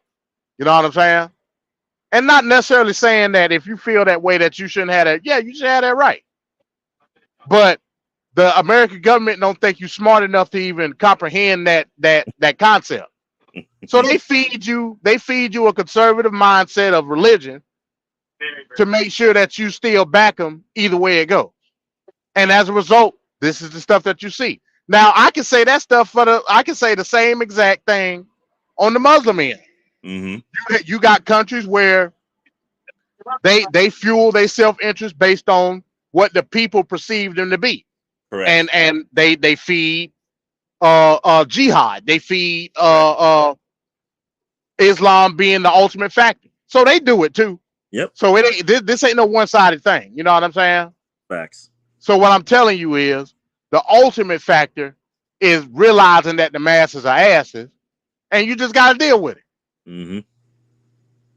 But don't you think that we're gonna becoming accustomed to seeing certain things come out and we're just like we're just not fazed by it? You know what I mean? Like is this gonna become a new normal where you hear somebody like the incident where the 7-year-old got stabbed and we're like, oh, just another 7-year-old got getting stabbed? Well, it's already like that.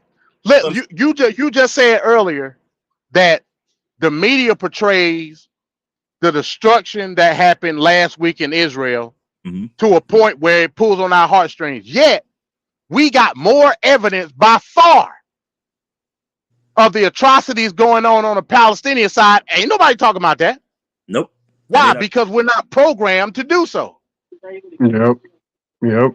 But we need to rewire ourselves then. If that's the case, that's what we probably need to be doing, because I've again, people are asking me, how are you seeing these? I'm like, they're literally on, if you're on Instagram, instead of you watching all these idiot people that are, what do you call themselves? Social influencers, try to go on that are giving you information that are live and direct. Like you can go on like Reuters and other like news sources, Al Jazeera and BBC and the rest of them, even though they're kind of biased too, but you're kind of seeing certain live feeds that are literally showing you what is going on live and direct. That is like right. Instead of you worrying about, because I heard somebody say, oh, but this doesn't affect me, so why should I worry about it? Oh, it's going to affect you, all right. It might not affect you now. You think it is. Especially if Iran get involved. It's damn sure going to affect you. And again, remember I said this last week, the timing of all of this seems very odd to me. Just very strange that that all of a sudden this happens just before we get into Christmas, going into a new year. Why? Again, it doesn't make sense. I smell something afoul. But when you politically look at all the things that has been happening throughout the year, and then you put 2 and 2 together, it's not too far off. But we're gonna say allegedly at this point. But if it comes to fruition where we think what we're saying now, and I hope it's not, where Iran is involved, and then also Russia is also involved, and they're doing this to use as a distraction because of Ukraine, I don't know how we're going to politically move forward, but the chess pieces is up. And I'm just interested, but I'm terrified to see what the outcome is. And going into a presidential election with this on our minds, I am praying to God the advisors for our current president knows what they are doing, because now is not the time to be playing like you. If he's not cognitively there, take him out. This is not a place of we're gonna just use him there. And don't you dare put vice president in to then use it as a scapegoat to say, oh, we're gonna use it to put her in as the first female president because I smell a fish and it stinks. Don't do it, Democrats. Do not do it. I know what you guys are gonna do. Don't do it. I don't want to hear this this narrative of, oh, we're gonna take out Biden because he needs to do a surgery on his brain and put her in to become the first female president of the United States. Don't do it. It's not a smart move. Don't do it. I call it out from here. You hear me say it first. do Oh, not. that would be a tragedy for the Democratic Party and Kamala Harris. To be honest, But it would be against their best interest to do that. but you know, certain people will push it. Oh, of course. Oh, yeah, for sure, But don't do it, people. Man, Kamala Masala ain't worth a damn. What I'm telling you is, and to your point, Ricardo, also you got to take into consideration the aspect of censorship. Now, Yes. it's one thing. It's one thing to say, yeah, we got the evidence on the other side, but now you seeing you thought COVID was bad as far as censorship. Yep. This gonna be times 10. Like I think I talked about it last week. I don't remember. No, you with didn't. Elon Musk with getting the letter from the EU. Now you got Al Jazeera. Their Tel Aviv offices are being shut down Yes, they are. by the Israeli government. Yes, they are. You got dumbass Black Lives Matter. Well, it comes out it was a different grassroots affiliated organization, but you had Black Lives Matter come out on Twitter and put the silhouette of the man on the parachute with a damn Palestinian flag. That was dumb as hell. Wow. Yeah, It was stupid. That's ridiculous. That is ridiculous. That's insulting. It is. It is. But I can't take away nobody's freedom of speech. But that's it. But go ahead, Ricardo. No, sorry to interrupt you, but that's the scary part about this, MD, because now I'm seeing on Facebook, even not only Facebook but other social media sites, I can't talk about Israel a certain way, or they're gonna find a way. No, hell no. So this is kind of scary to think about.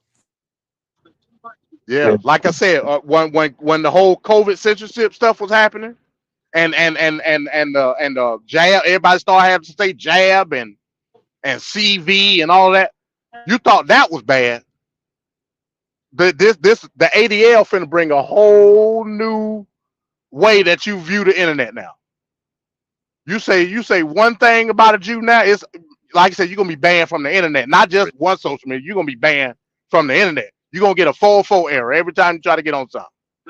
You ain't gonna be able to get on it. Say something bad about a Jew if you want to, and that's what it's gonna go down to. Like I said, the ADL came crashing down on that Black Lives Matter organization. Like I said, I'm not saying it was right or wrong. I'm gonna be indifferent to it. It was, my opinion, it was stupid. But the fact that they got that much backlash and they had to retract so bad that they on a apology tour now shows you the level of censorship that is about to take place with this particular dynamic. That could be problematic. That could be problematic. Okay, so we're gonna go into political news. What's going on in political news? Specific story about an election that's going on right now. So I want to take a look at that right now.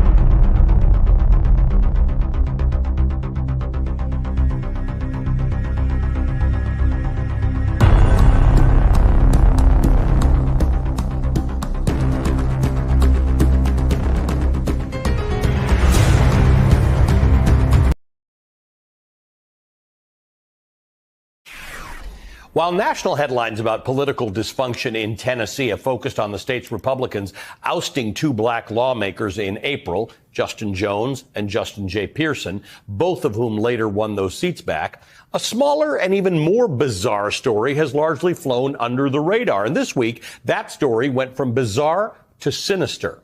This is all happening in Franklin, Tennessee, the county seat of Williamson County, just south of Nashville. It's home to some of the Nashville area's nicest neighborhoods. This is Gabrielle Hansen. She's an alderman in Franklin, Tennessee, who is running for mayor against the incumbent mayor, and they're both Republicans. The election is later this month, October 24th. Early voting is already happening. Gabrielle Hansen is a MAGA-loving candidate who's found herself in controversy after controversy, largely thanks to one dogged journalist, the veteran investigative reporter Phil Williams. Gabrielle Hansen supporters haven't taken kindly to that, and late last month, local police were forced to get involved when her supporters tried to block Phil Williams from getting inside to cover a candidate's forum.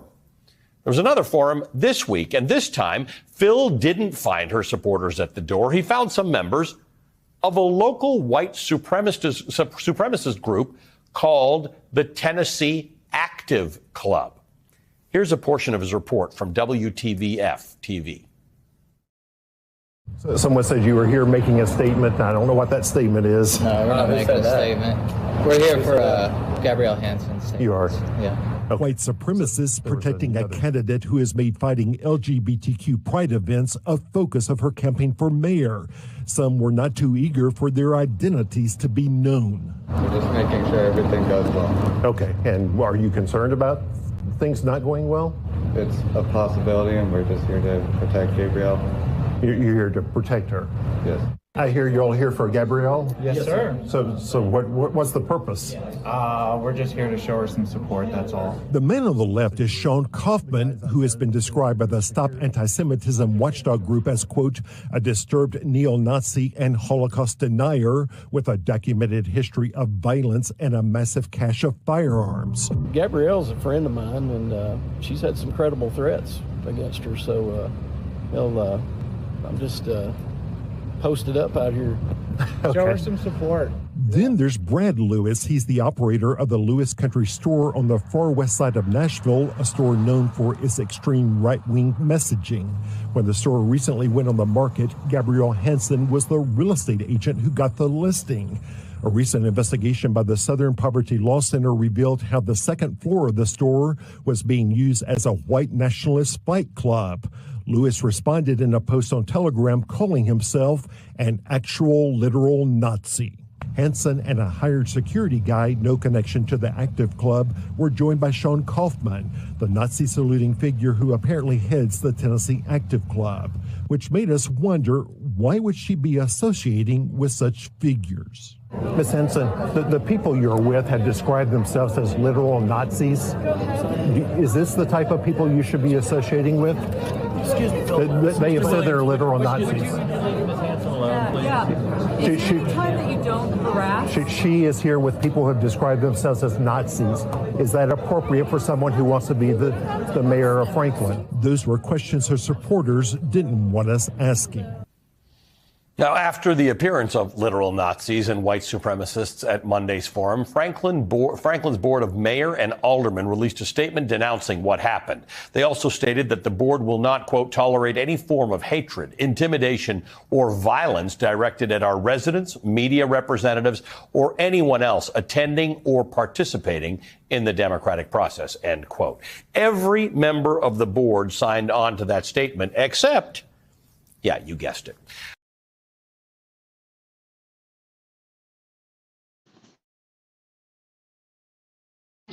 Okay, what do we think here about that little piece there showing there's a person going for mayor and is outwardly connected to white supremacists? What do you think, Ricardo? Calling me not surprised, but I mean, nothing surprises me anymore. You can't make these things up. It's like comedic. I want to say comedic kibaki theater mixed with nonsense. Like this, I'm not even gonna go in. I'm not surprised. Is what I'm trying to articulate here. But why am I not surprised? It's just, and then the thing that kills me is that afterwards you waited until whatever time frame to say that. Are they trying to say they're not aligned with the Nazis, or they're just gonna come out like when they're being bombarded with people telling them, oh, blah blah blah, you're saying Nazis, you're with them, and then they go, oh, but we're not with we're not a part of their rhetoric. That's not what we are. But you're sitting, standing, and hanging out with them. So walk like a duck, talk like a duck. You are a duck. So calling me not surprised. I mean, it is what it is. Oh, MD. Hey man, it's a local southern town. Hell, what you want me to say? I lived through it my whole life. You know what I mean? In the highways and byways of the South. I mean, I just passed. I'm in Alabama right now. I just passed a huge Confederate flag just west of Tuscaloosa, where the University of Alabama at. Last month was White Heritage Month. It got a big old poster right there. Really? White Heritage Month. I've never heard of that in my Yeah, life. yeah. Well, they got to have something that oppose Black History Month. Come on, man. So I mean, for a person that live in the South, it ain't nothing new. You know what I'm saying? Damn it. Especially with political connections. Yeah, it is what it is. Like that's part of what we live. You know what I'm saying? Mm. What the true issue is? How are you gonna oppose or fight back from that type of political ideology? You know what I mean? Franklin ain't that far from Nashville, where all the Negroes stay at. True. Right. I got family in Brentwood. That's just the city north of Franklin. So Lord. yeah, I mean it's a political ideology. We all know that. And we're surprised, not the least bit by it. Not the least bit. That's the sad part. We're not even like fake. We're just like, oh, this is expected of that kind of that kind of behavior is expected of the people that they're talking about. That's just sad. But then again, we're not surprised. So Yeah, that's crazy stuff, man. Because one, there should be, when you're going into office, there should be a standard, but those standards are long gone, man. Long gone, especially in the last, I would say, 15 years. It's just been getting lower and lower and lower. I don't know. There needs to be an accountable moment that make politicians not out. Like she just hanging out with them. I mean, this is a Tuesday, man. We just hanging out. That's pretty bold, and man. then when she was confronted, she just has this stupid look on her face, like, I had no idea what you're talking. I mean, I just hanging out, minding my own business. No, baby love, you knew exactly what you were doing. But okay, we're gonna play fool to catch fool. So that's what we're gonna do. So if Mike was here, he'd be like, white supremacy. White supremacy. I mean, it always comes down to that. That's the word of the day. Yeah. Yep. Word of the day. Hey, but here's the oxymoronic thing about this, right? And I just to generalize it for a moment. You got Southern Republicans that associate with neo-Nazis, then turn around and oppose Ukraine in the sense of not fighting the Russians. Yet the Russians are saying the Ukrainians, and they do, because it's clear evidence that they have like the Azov battalion that are clear neo-Nazis. Then you turn around and say you support Israel. That's a huge conservative political ideology. Yet you turn around and associate yourself with neo-Nazis that oppose Jews in the first place. It's a triangular web of insanity at the end of the day. You have your head spinning. It's crazy. And there's no consistency. There's no real anything behind it except for lunacy. Yeah, they standing with Israel and Zeke howling at the same time. But these are the same that say says, oh, but racism is not here. It's not evident anymore. We've moved past that. Why are you guys still talking about it? Like we're supposed to ignore, and we're saying to ourselves, like, which planet are you living on? Like, you don't think racism? What planet you live on? Like, what planet are you living on? They're like, no, we've moved past that now. Why you guys keep bringing that up? We're living in harmony. Okay, right. But I bet you any money if you saw interracial movie pornography, you're gonna be like the first person to be like, oh hell nah, like we're not standing for that. So have you really moved on from that? No. So don't pull wool over my eyes and tell me that the racism doesn't still exist. So yeah, nah, it walks like a duck, talk like a duck. It is a duck. So pissing my ears and well, speaking about ducks, I think it's about that time for the lame duck session. So let's go ahead and segue into this week's lame duck session. Ladies and gentlemen, we got him. You're trying your best, but it never feels like enough. I started having second thoughts almost the moment I sat down on the plane. Lights off! Off! Turn them off. They're too bright. Turn them off. Turn them off. Let's go. Ready? Turn We off go back the a long way. She was 12, I was 30, but anyway. So I changed my return flight and flew back on the first available flight I could take. I'm sick and tired of smart guys. I'm sick and tired of ordinary people being fleeced. I'm tired of being quiet. I'm sick and tired. I'm just sick and tired. We have this notion that somehow if you're poor, you cannot do it. Poor kids are just as bright and just as talented as white kids.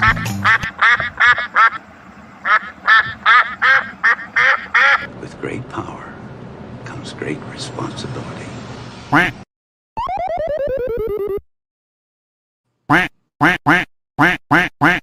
A man arrested last week with weapons in the neighborhood of former President Barack Obama here in Washington, D.C. Federal prosecutors say the suspect began live streaming in that area shortly after he reshared a social media post from the former President Donald Trump, in which Trump posted what he claimed was Obama's address. Now to that dramatic arrest today of a man who allegedly threatened to blow up former President Barack Obama's home right here in D.C.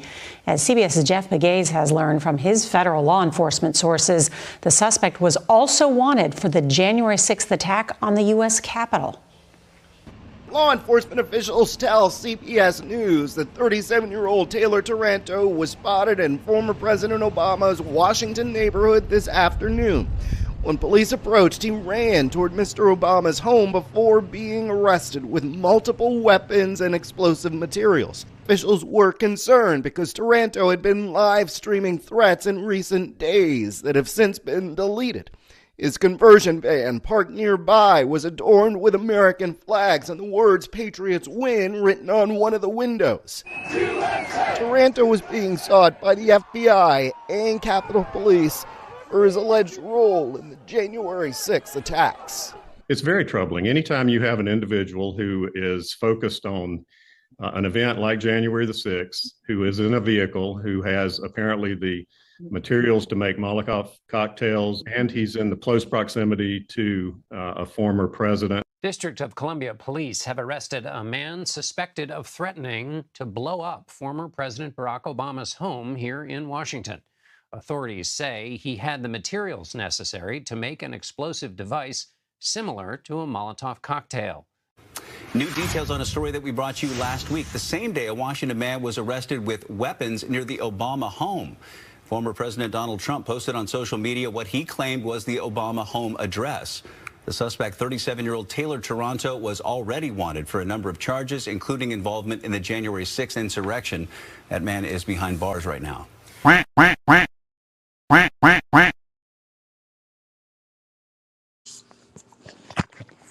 All right, there we are. This week, number 8, Taylor Taranto, our lame duck, human trash bag of the week. I've been trying to get this as a lame duck for a while, but we just keep having things happen that pushed it back. So I wanted to go ahead and stick him in here right now. What are our thoughts on our lame duck number 8? Yeah, man. I don't know what to really say. Like again, when it comes to these political ideologies, man, and how they just consume people, even to the point where it started affecting their very own job. Like, because this was a former Secret Service person, right? Yeah, I think he had some connection there. Yeah. When it get to the point where it start consuming you, where it's affecting your very existence on Earth, like it's a problem. You know what I'm saying? Like it's one thing to carry carry an ideology. It's one thing to just let it consume you. And a lot of these people, especially when it comes to a lot of the J6 people, that's what they do. I don't know why, but that's what they do. You know what I mean? And the thing about this, and I don't understand why it wasn't bigger, because Donald Trump started with releasing the Obama's address. Yes, it is. So, and I was gonna say that was that confirmed? Yes, it was. So what a charge is that associated with that? I guess he has so many going on. They just He has much. just It's yeah, he has, and now he's gagged. So he's not allowed to speak about the what you call it, the people that are governing the case, but he's allowed to trash him out Biden because I guess he's a political opponent. But he's anything that he says going forward in terms of the gag order, because it's historical record they're saying, he's not allowed to speak any ill will against anybody that's in the case going forward. That's what the judge states. So now that's just in the Washington case, right? Right. Okay. Well, I guess it would affect, because hell, if you say something about the Georgia case, you're effectively saying something about the Washington case. So I guess he double screwed. Yeah. But this could have really gone down in a real bad way. What if the guy would have succeeded getting to the Obama house and actually intercepted and killed somebody in that household? I mean, that's crazy that a former I mean, come on, Ronald Reagan was shot at. You know, he almost got taken out. A so-called Bernie supporter went after a Republican during a softball game a few years ago. I mean, these things are happening. This is really happening. And then they shot Gabby, whatchamacallit, Yeah, in the face. right? In the face. They shot her in the freaking face. So they can't be playing around with it. Like I heard people like say, "Oh, but you know the Secret Service is there." This is not a joke, people. It's not funny. You know, these are people's lives that you talk about. Like, yes, they are politically involved in like certain aspects and whatnot, but in real life, when you take it to the extent of you're now going to go harm somebody, that's a little bit too personal. And when the Gabby incident was the one that really like woke me. I know it's been happening where they shot you just mentioned his name just now, Reagan and whatnot. Right. You know what I'm saying? Right. But for you to then take a gun and then shoot Gabby in the face, what if she had died at that particular moment? I thought like the rhetoric and all that stuff didn't even matter because I was so glued to, man, this woman could have literally lost her life. Yes, it affected her because she couldn't speak well, and she still doesn't speak well. But based on what we've seen, she recovered slightly better, based on the outcome. But these are people's lives here, man. Like, you don't put. There's certain things you just don't do, and one of them is not putting somebody's address. I don't even like my address being out in front of, like, when my employer is like, "Oh, I said no, that's my personal business. I don't even want to see it even on the internet." Like, that's a bit too personal. When you then go after, when DT then says, "Oh, I'm going to post Obama's address," but you wouldn't want nobody posting yours. So don't do stuff like that. You know what I'm saying? But again, this is the rhetoric that flows well for his base, that he says, "I love the uneducated and I love the so and so and blah blah blah." And yet these are the same people again that takes their money, their hard earning money that they worked for, to then send to a billionaire that is supposed to be one of the smartest, biggest, greatest billionaires of all time. Make it make sense. Right. Oh, and Maria G asking where, I guess, platform is she trying to say, and when did Trump release Obama's address? Well, I believe it was on the Truth Social, his platform that's been failing badly as hell. But yeah, it's failing. But his adversary joined 2 days ago. Who? So yeah, President Biden did join his through whatever. Really? Yes, he did. Oh wow. He joined it and he was like, and he literally, everything that he's literally said about Biden came out and did I guess what you call it, where you literally what's the word I'm looking for? He retorted everything that he says. Oh, so he will reply. He'll reply to all the things he says. That's probably why he did it. Yeah. Then he goes. So somebody asked him, "Oh, but what?" So now that Biden's on there, what do you think? He's like, "Oh, he said something," but his response back to it was kind of like very lackluster compared to the Trump we know of, because I guess they weren't expecting Biden to join. Right. But Biden joined his truth, to really like try to let his people know, like, whatever you've been saying about me and spewing about me being Sleepy Joe and all of that, I'm here for it. So let's go. I was like, okay, this is getting interesting. So he joined his platform. He's on there. Wow. Yeah, she did correct it. Maria G said it was platform. All right, so we're now coming down to the end of the show here. We just got one video, and that is, of course, is the nightcap video. So I'm gonna play it, and then we'll give our final words, and we'll be right up.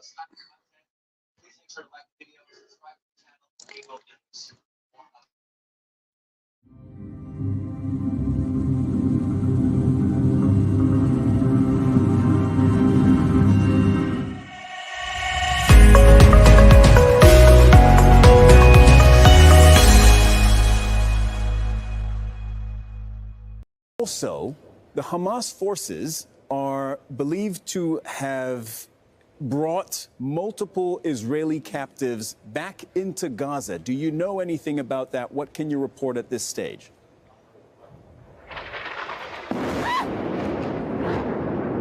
All right. Yumna, please take cover. If you are in a position to do so safely, you can explain to us what we're happening. If you are not in a position to do so safely, Yes. then please get to safety. No, it's okay. This is a missile attack on Palestine Tower, right in the middle of Gaza City. Yumna, take a moment to breathe. Take a moment, you and your team. Take a moment to breathe, okay? Just take a moment as we are looking at this picture. We are hours into this war between Gaza and Israel, and we have just witnessed live what an Israeli air raid looks like on a populated area of Gaza City.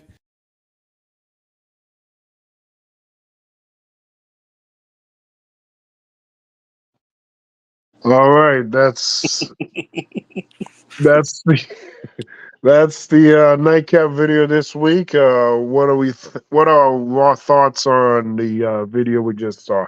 We'll start with Ricardo. That war is real. War is not a joke thing. It's not a fantasy thing. It's people literally going in, journalists putting their lives at risk to report things that are happening in real time. Years ago, we used to see snippets of like incidents happening, and you would get them like 4 days or 5 days after the fact or whatever. This is in real time. This is what's happening now. She's reporting, and they literally fired a rocket or a missile or something of that sort, right literally in front of her, and she was terrified to the point where she was like she couldn't even breathe. You could literally hear her going like it was that intense because she thought she would have lost her life. This is not a joke. You see what I'm saying? Like this is real time events happening. I will say that I implore everyone to I would read up. I said this last week and I'm gonna say it again. This region has a lot of historical context behind it. It's not something that you're going to be able to understand in a span of one day. It has so much tiers to it that you have to go in like little segments, and that's how I was taught. It comes back down to religion.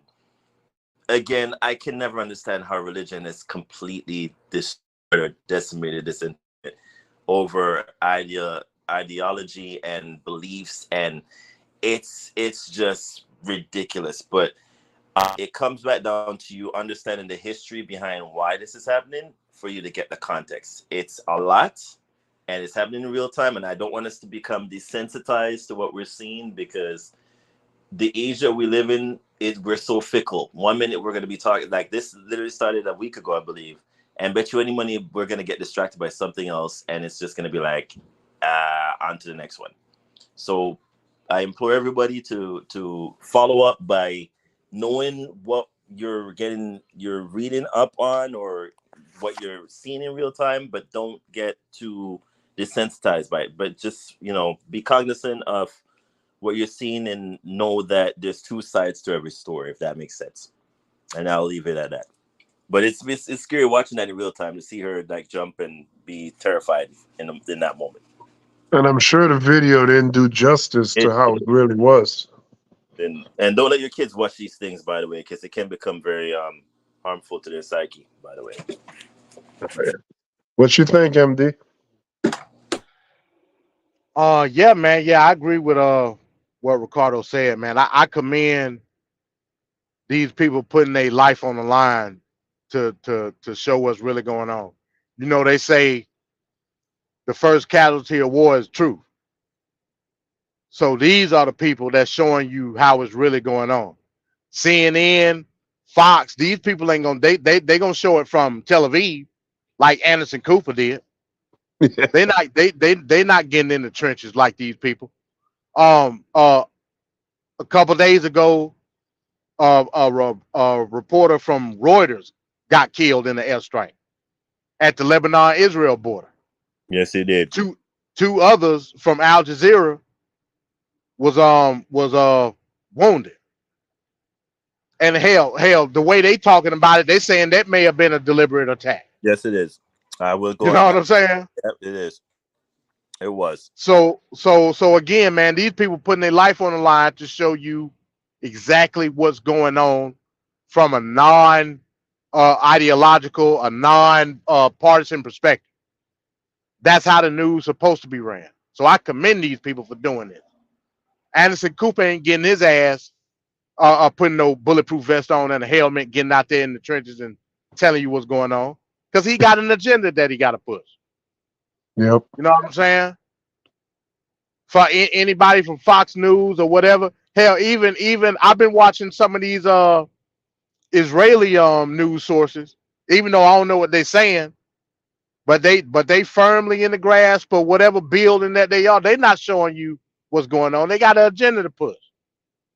So I commend the real reporters, the real press, that feel like they have an obligation to show you what's really going on. I commend them for it. Yes, sir. And we've had a lot of deaths on some of those reporters over the years and decades too. Right. And some of them been held hostage. You know. So it's a dangerous, dangerous situation. So yeah, that's very true. You gotta really give it up to them for that. Yes. No doubt. So I before we close out, so I got a couple of news notes. So okay, it's saying that it's riots breaking out everywhere. So at the Israeli embassy in Beirut, they done stormed the embassy in Lebanon, in Beirut, and in Beirut, Lebanon, and in what's the other one I just saw? It was one more. Let me get it. Hold on. So they stormed the Istanbul, Turkey. In Turkey? Oh wow. Yeah. They done overran the embassies over there. And now Turkey is now involved. So that's a whole nother thing. well, you know, Turkey over the past couple of days have been saying, hey, look, like, you know, this ain't right. You know what I'm saying? Yeah. Erdogan, he, like I said, Erdogan towed the line between NATO and extremism, if that makes sense. He towed the line. But he has to do, MD. He wants to join the European Union. He has to toe the line. You can't, so I'm saying Turkey can't. Turkey's in the middle of things. Like they're part European, part Asian. So I think they want to be more aligned with Europe. But then at the same time, Germany can't afford to allow Turkey to come in for obvious reasons. They won't allow it. I don't know. You know, Erdogan, his mannerisms, man, like he very he quirky, man, when it comes to his connections to the Muslim world versus the European world. You know what I'm saying? He real quirky with it. And to me, he a dictator, but hey, that's just me. You know what I'm saying? Yeah, I got you. I know what you mean. But yeah. And also one more thing. So the Iranian foreign minister released a statement. All he said was time is over. What that mean? I don't know. Okay, no. So that's not a good. That doesn't sound too well.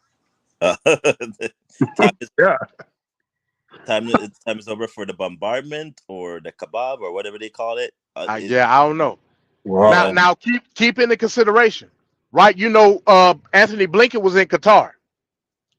Right after Anthony Blinken left, the Iranian foreign minister and the Hamas leadership met in the same building that Blinken was in Qatar. Just keep that in mind. There's a lot of movements going on here, and nobody can. But you know, I'm glad that it's being reported though, because at least we're getting. I just don't want us to be like sidetracked where we're not paying attention to the small, minute things that are actually big plays here. Because for Iran to say something in such a very cryptic tone doesn't sound well. You know what I mean? That they're very cryptic for a reason. So I don't know what that means. Does that mean they're getting involved with some other organization? Or Yeah. they're saying like enough is enough. What we're seeing on our side, it's not looking fair, so we're gonna interject. As for how they're gonna interject, I don't know. Let's just hope it's not with the North, like we think Right. it is. What I'm saying. Again, now all these political plays are gonna come into play here. Jordan, Egypt, Turkey. Don't be surprised Russia gets involved.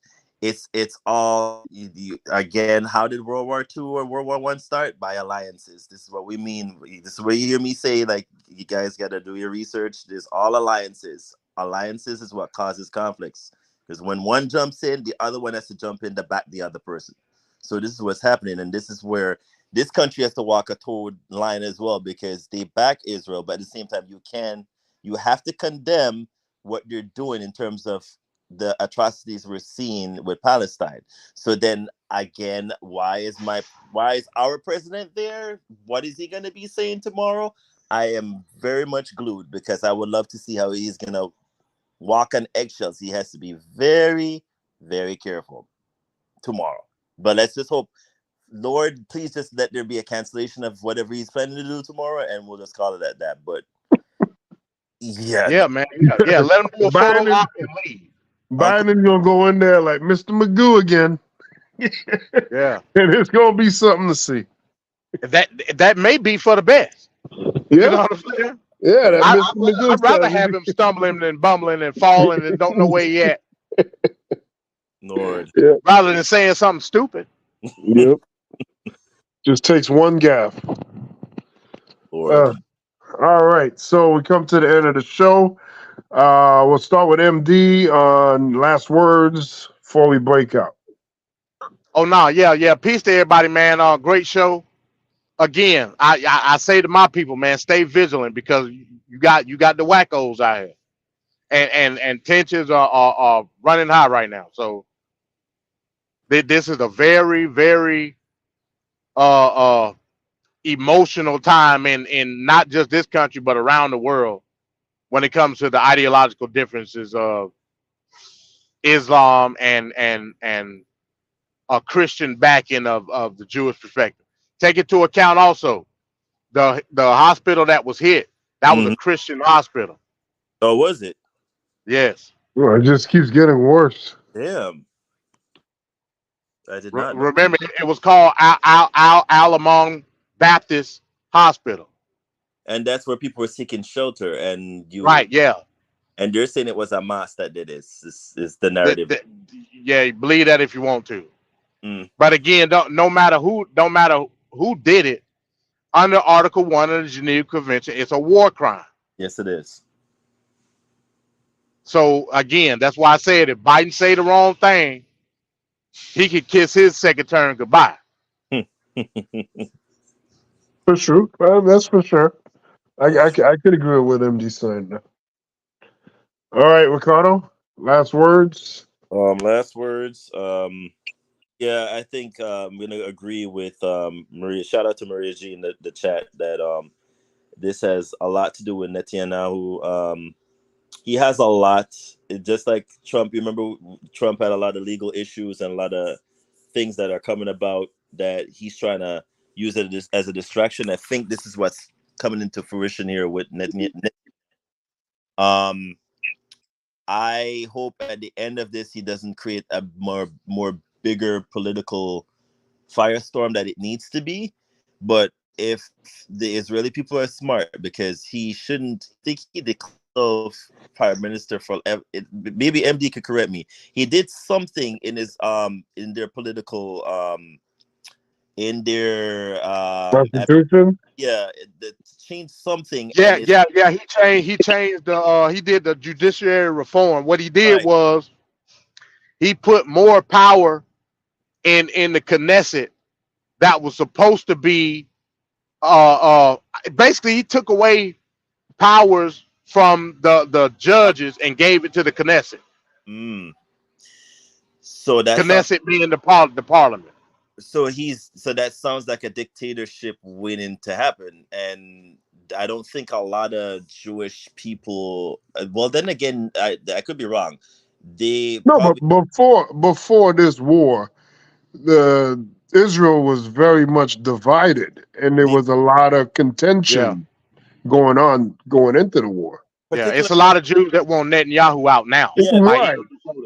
he So had now the consensus is after this all happened with the killings, it's like everybody's united, kind of like 9/11, where everybody just got united and they just, led with that. So he could try to exploit it, the unity feeling that they're feeling right now, and try to use that to leverage more of his power. yeah, it's crazy though. But I think he has a lot to answer for when it's all said and done, because I think his son was also involved. There's a whole bunch of stuff with Netanyahu that we don't talk about, but he has a lot of things. Just like Trump has a lot of things on his plate, this man has a lot that if you look back in his history, is not even a clear, concise one. But I just pray to God he doesn't create something that doesn't it's gonna snowball. And I don't know how this came to be from 1 week of an attack on Israel to this where we're now a full-on genocide. It's just crazy to me. Like there's no way I could stand back and support that. And I'm sure there's going to be censorship coming about where certain platforms, social media platforms, are going to be like, you can't speak badly about Israel or Jewish or Zionism and all of that.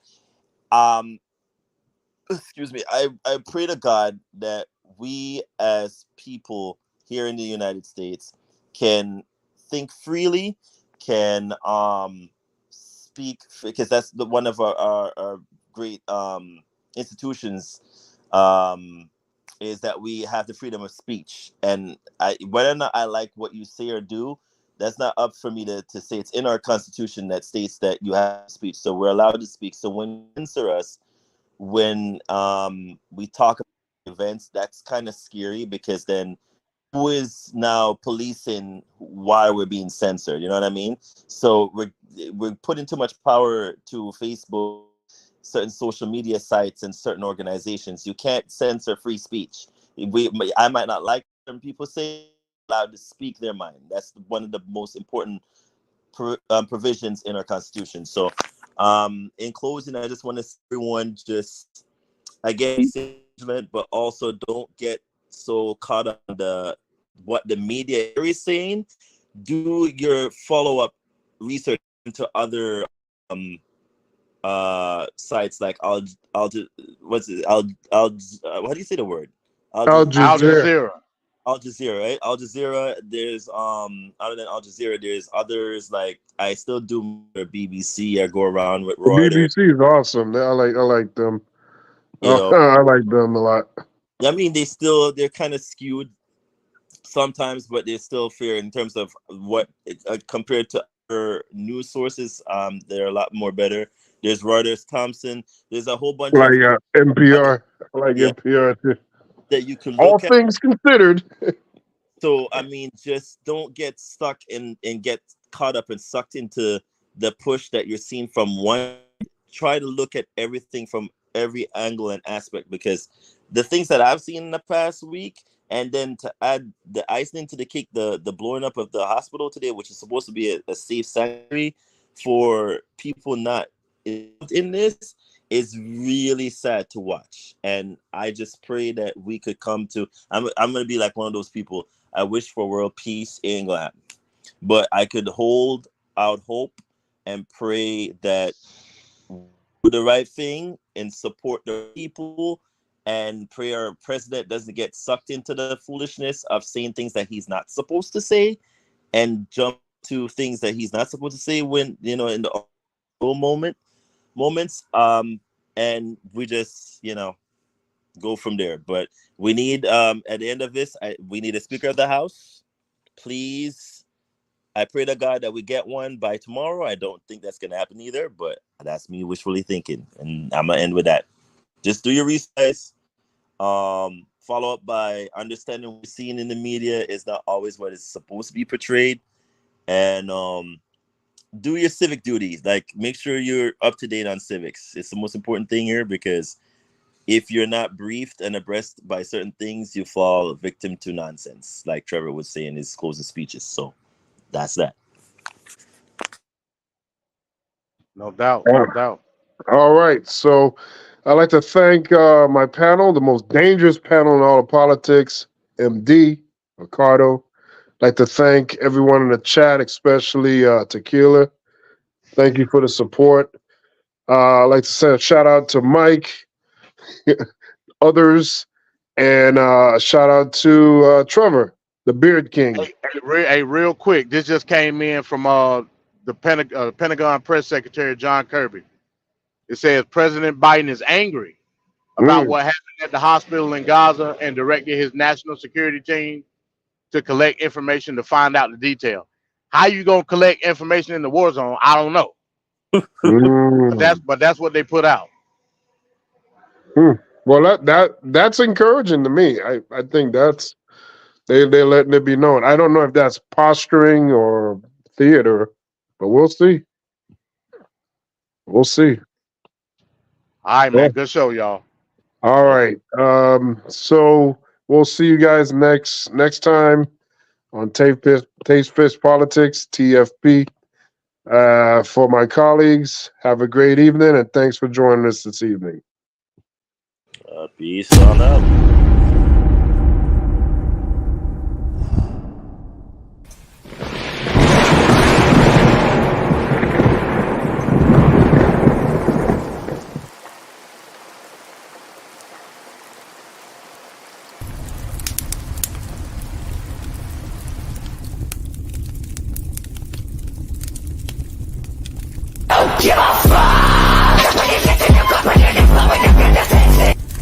She just said a terrible thing.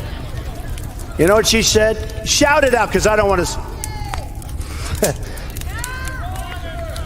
Okay, you're not allowed to say, and I never expect to hear that from you again.